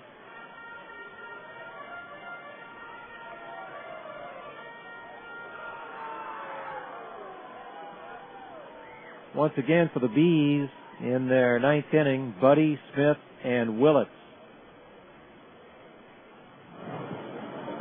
The Cubs, this is their best inning of the season. Back in April 10th, they had scored 5 runs in the 2nd inning. 5 runs tonight here in the 8th. Fastball grounded to short. Charging in for the glove work is Smith. He throws on the run to Morales to retire Giovanni Soto, the Iowa Cubs, but they send up 10 batters. 5 runs, 4 hits, leaving 2. And through 8 innings, it's now the Cubs 6, Salt Lake Bees no score on KXNO. Coventry Healthcare of Iowa proudly supports the Iowa Cubs. The same traits leading to success in sports are found in an effective health plan: strength, flexibility, excelling at fundamentals. That's why thousands of employers, individuals, and seniors have chosen Coventry for the health coverage. They win with best-in-class service, broad provider networks, and affordable product options, because maintaining good health is everything. By focusing on doing the right things on time with the right partners, Coventry will continue to be not only competitive, but a leader in their league. It's a formula for success the Iowa Cubs have always known. Hey, baseball fans, the Iowa Cubs are back in town for a 4-game homestand May 26th through the 29th versus the Nashville Sounds at the newly remodeled Principal Park. Friday, May 26th, be there for a spectacular post-game fireworks show sponsored by Mediacom and Fox Sports Midwest. And spend the fun-filled Memorial Day at the ballpark on Monday the 28th. Register at Principal Park or Merle Hay Mall to win a brand new Chevrolet HHR. For game times, more information, or to order tickets, visit iowacubs.com or call 1-800-GO-I-CUBS. Every game of baseball is full of calls. The called strike, the called tag, the call to postpone a game due to rain. Most are good calls. Some aren't. That's baseball. One call you're sure to agree with is to Mediacom for their new phone service. With Mediacom Phone, there are no additional charges for long-distance calling to anywhere in the U.S. or Canada, call waiting, or caller ID. And Mediacom Phone service is available for as little as $29.95 a month when bundled with other Mediacom services. If you're looking for a winning combination, make the play to Mediacom. 1460 KXNO. Back here at Principal Park, it's our U.S. Cellular call to the bullpen. Michael Wirtz comes in for the Iowa Cubs to try to nail it down in the top of the 9th inning. I'm Nate Toit alongside Dean Ellis. Iowa Cubs, I guess you could say, explode for 5 innings in the bottom of the 8th, but it was more like the Salt Lake pitching staff gave it to them there, with a couple of hit batters and some wild pitches and then some timely hits by the Iowa Cubs. So the Iowa Cubs now take a 6-0 lead into the top of the 9th inning against Salt Lake. Imploded a bit, didn't they, the Bees? Absolutely. Pitching-wise. Ryan Buddy against Michael Wirtz. Not a safe situation. David Aardsma, he did a good job in an inning and a third. 1 hit, no runs, no walks. Struck out 2. Cubs need 3 outs. They're ahead 6-0. When Michael Wirtz, he was dominating in his last appearance. He looked really good. His arm strength is there, and that sharp slider is always there. So we'll see what he can do here tonight. Buddy takes a fastball, 90 miles an hour, high and inside, ball 1.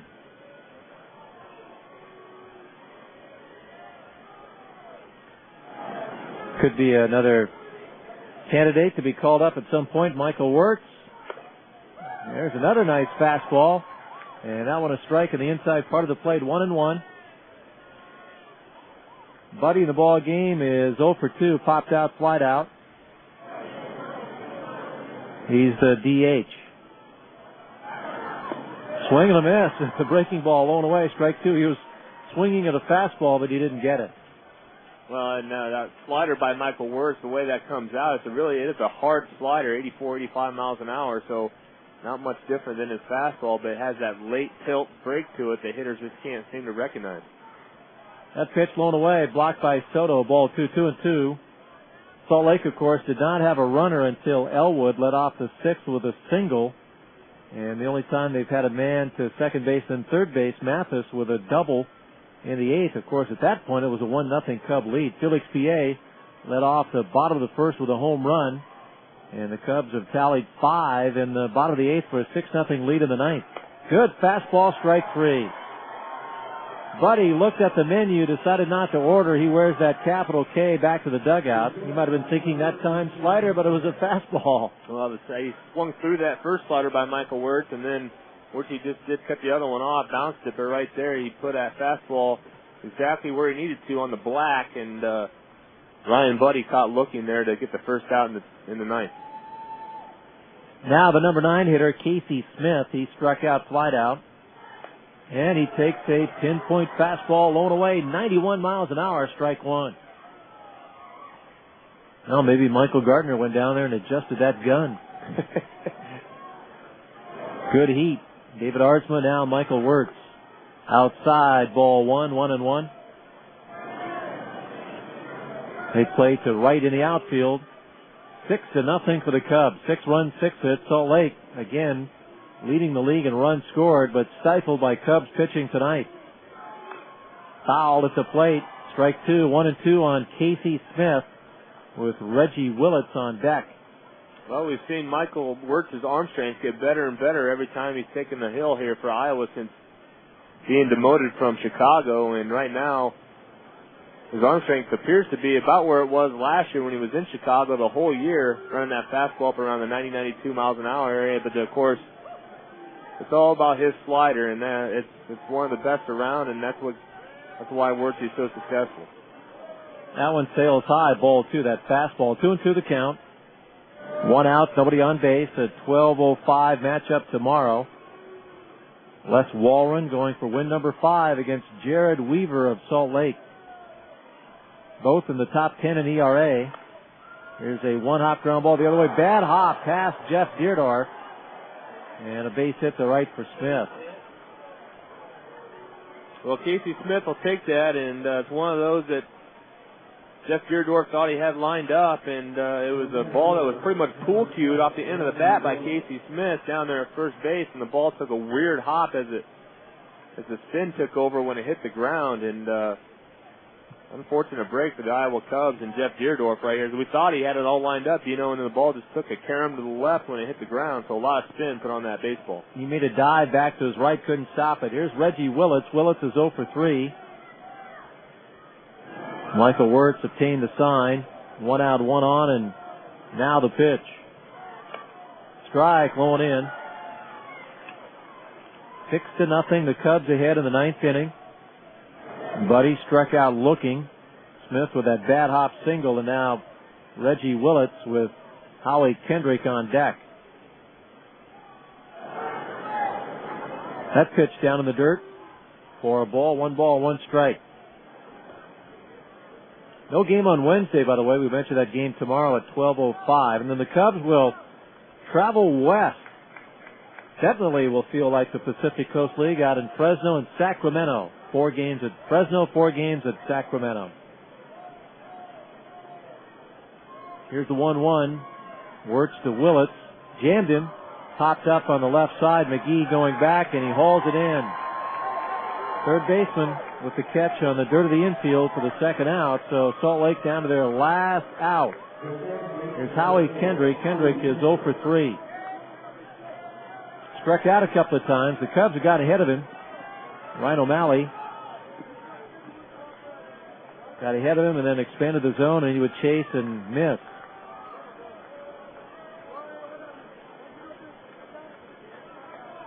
Kendrick hit .386 in this league before he was called up by the Angels.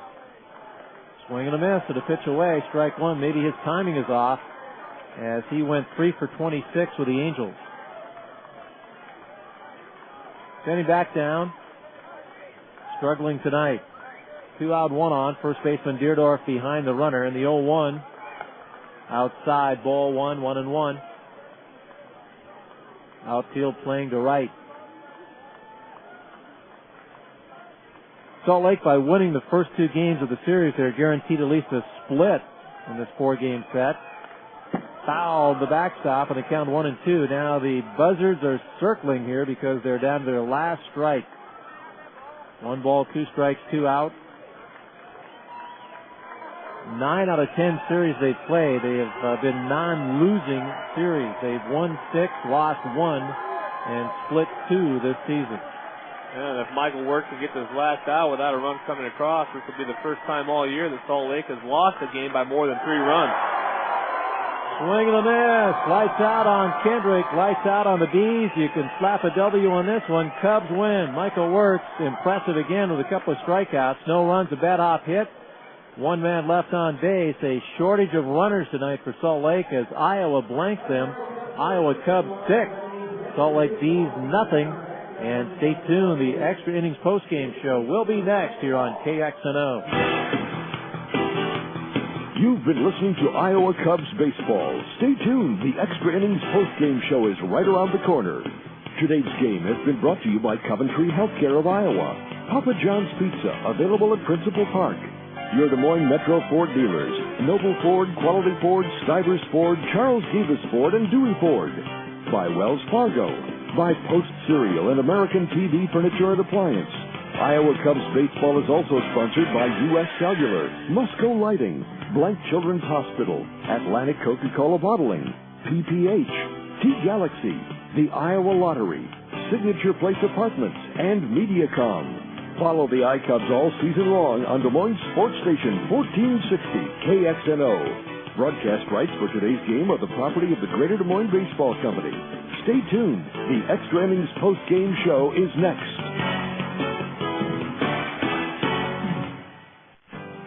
Hey, baseball fans, it's baseball season. So make plans today to head down to Principal Park in Des Moines to watch the Iowa Cubs in action. The Iowa Cubs provide great family entertainment at affordable prices all summer long.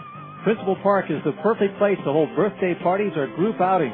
So visit www.iowacubs.com for schedule and game information or call the Cubs office at 1-800-GO-I-CUBS. Iowa Cubs baseball, it's great family fun all summer long. 1460 KXNO. Des Moines Sports Station 1460 KXNO and the Greater Des Moines Baseball Company now present the Extra Innings postgame show. With a recap of today's game and all the major and minor league scores, we now send you back to the ballpark for the Extra Innings postgame show.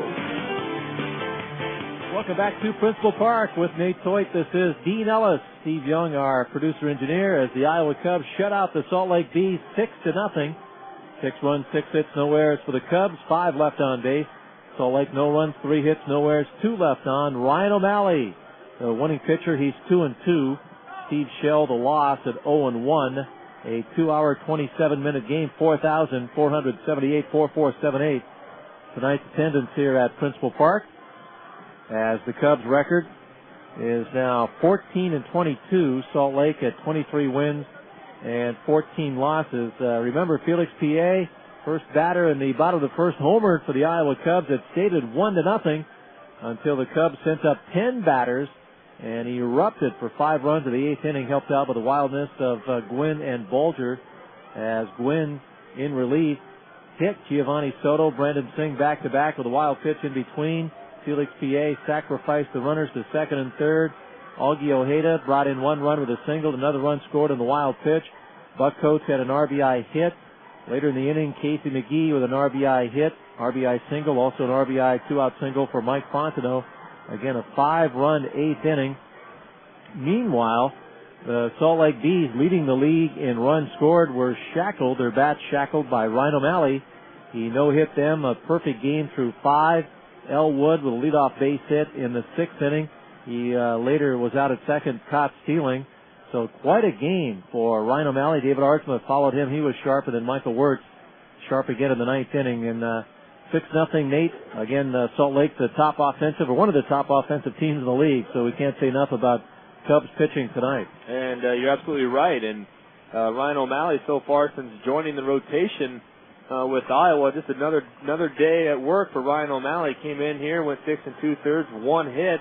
No walks was the big thing, and then 7 punch-outs. But, now Ryan O'Malley with 25 2/3 innings and only 1 walk allowed. So he's definitely getting it done, and he's getting it done with quality strikes, and he's staying aggressive and working fast. And then we've already talked about how good the back end of, actually this whole Iowa Cub bullpen, but we saw the back end of it here tonight with David Ardsma and Michael Wirtz coming in and making pretty quick work of a pretty good hitting Salt Lake Bees team. And so finally nice to see. You can't draw it up any better than what we saw here tonight. Ryan O'Malley doing a great job, handing the ball over to David Ardsma and Michael Wirtz, and then Felix P.A. supplying the first run of the game with the leadoff home run. And the Iowa Cub bats came alive here.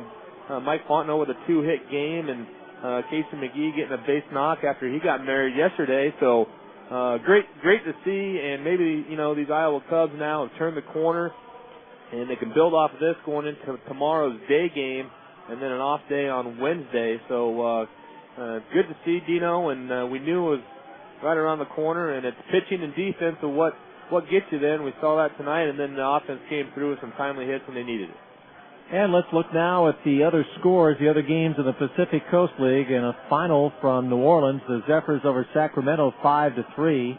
In the 8th inning at Oklahoma, Fresno leads the Redhawks 7-2. Albuquerque is on top at Tacoma 1-0 in the 6th inning. Round Rock, very hot as of late, ahead at Portland 3-0. That game is in the 4th. Only the 2nd inning at Las Vegas, the 51s ahead of Nashville 1-0. Memphis ahead of Tucson 4-3. That game in the bottom of the 3rd. And Colorado Springs at Omaha. The Royals ahead 6-2. That game is in the bottom of the 8th inning. So those are the other scores around the Pacific Coast League. And now at the big league level, Chicago, by the way, had the day off. In the National League, Atlanta with 18 hits is leading the Marlins 11-8. That game in the bottom of the 8th inning. Now, in fact, in the 9th inning, the Marlins bat with the Braves ahead 11-8. And only 3 home runs in that contest. San Francisco just pounding the Astros 10-1. That game is in the top of the 8th inning. No home runs, by the way, for Barry Bonds. The Dodgers lead at Denver over the Rockies 5-3. That game is in the bottom of the 7th. One of the 2 home runs in the game by Brad Hopp, number 9 for the Rockies, his 9th home run. Arizona at home is ahead of San Diego 4-3. That game at the end of 4 innings. In the American League, of course, a rainout, Kansas City at Cleveland. Final scores, it was Boston pounding Baltimore 11-1. Josh Beckett won his 5th game. Lopez lost his 6th game. 3 home runs for the Red Sox. The only Oriole run, Tejada's 12th home run. Now, Texas came back to defeat the Yankees 4-2 at New York, with Kyle Farnsworth, the ex-Cub, tagged with a loss in that game. And the White Sox won at Minnesota 7-3. Garcia won his 6th game, and they had 3 home runs. Number 1 for Podsednik, Widger number 1, Creedy hit number 8, Torrey Hunter hit number 8 for the Twins. That's our scoreboard around the PCL and Major League Baseball. Again, the Chicago Cubs not playing today. The Iowa Cubs in action. They pick up the win. It was an impressive Iowa shutout of the Salt Lake Bees. 6-0. They 3-hit the Salt Lake Bees. Ryan O'Malley was perfect for 5. And as Nate said, sharp bullpen again, David Ardsma and Michael Wirtz. And then the offense, after the Felix P.A. home run in the 1st, would explode for 5 runs on a 10-batter. Bottom of the 8th, Cubs over Salt Lake 6-0. And Nate, we do have that matchup tomorrow at 12:05, at least early on, 2 of the top pitchers in the league. Yeah, it's going to be a great one, and it's going to be right-hander Jared Weaver going for Salt Lake against left-hander Les Waldron for the Iowa Cubs. And both these pitchers pretty equal in numbers so far this season. And so I guess we'll have to see which one's going to come out on top. But it's always nice, I guess you could figure Ryan O'Malley, who shut this team down through 6 2/3 innings before giving way to Ardsma, a left-handed pitcher, and then you got Les Waldron, a left-handed pitcher, so he did get to see exactly how Ryan O'Malley went through the Salt Lake lineup, and he can take that into tomorrow's start, come up with a game plan, and it appeared Giovanni Soto had a nice game plan, so we'll see who's in there catching tomorrow. But all in all, a great win tonight by the Iowa Cubs, and now they got some momentum going into the last game of this series against Salt Lake. And they need a win to gain a split in the 4-game series with the Mighty Bees. Again tonight, Iowa 6, Salt Lake no score. Until tomorrow, for Steve Young, our producer-engineer, and for Nate Toit, this is Dean Ellis saying thanks for listening, and a pleasant good night from Principal Park.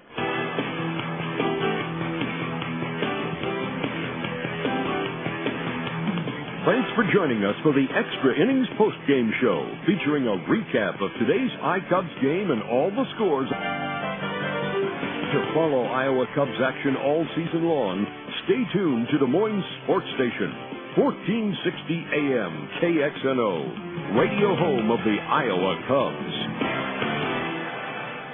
We now rejoin the Fox Sports Radio Network in progress here on 1460 KXNO.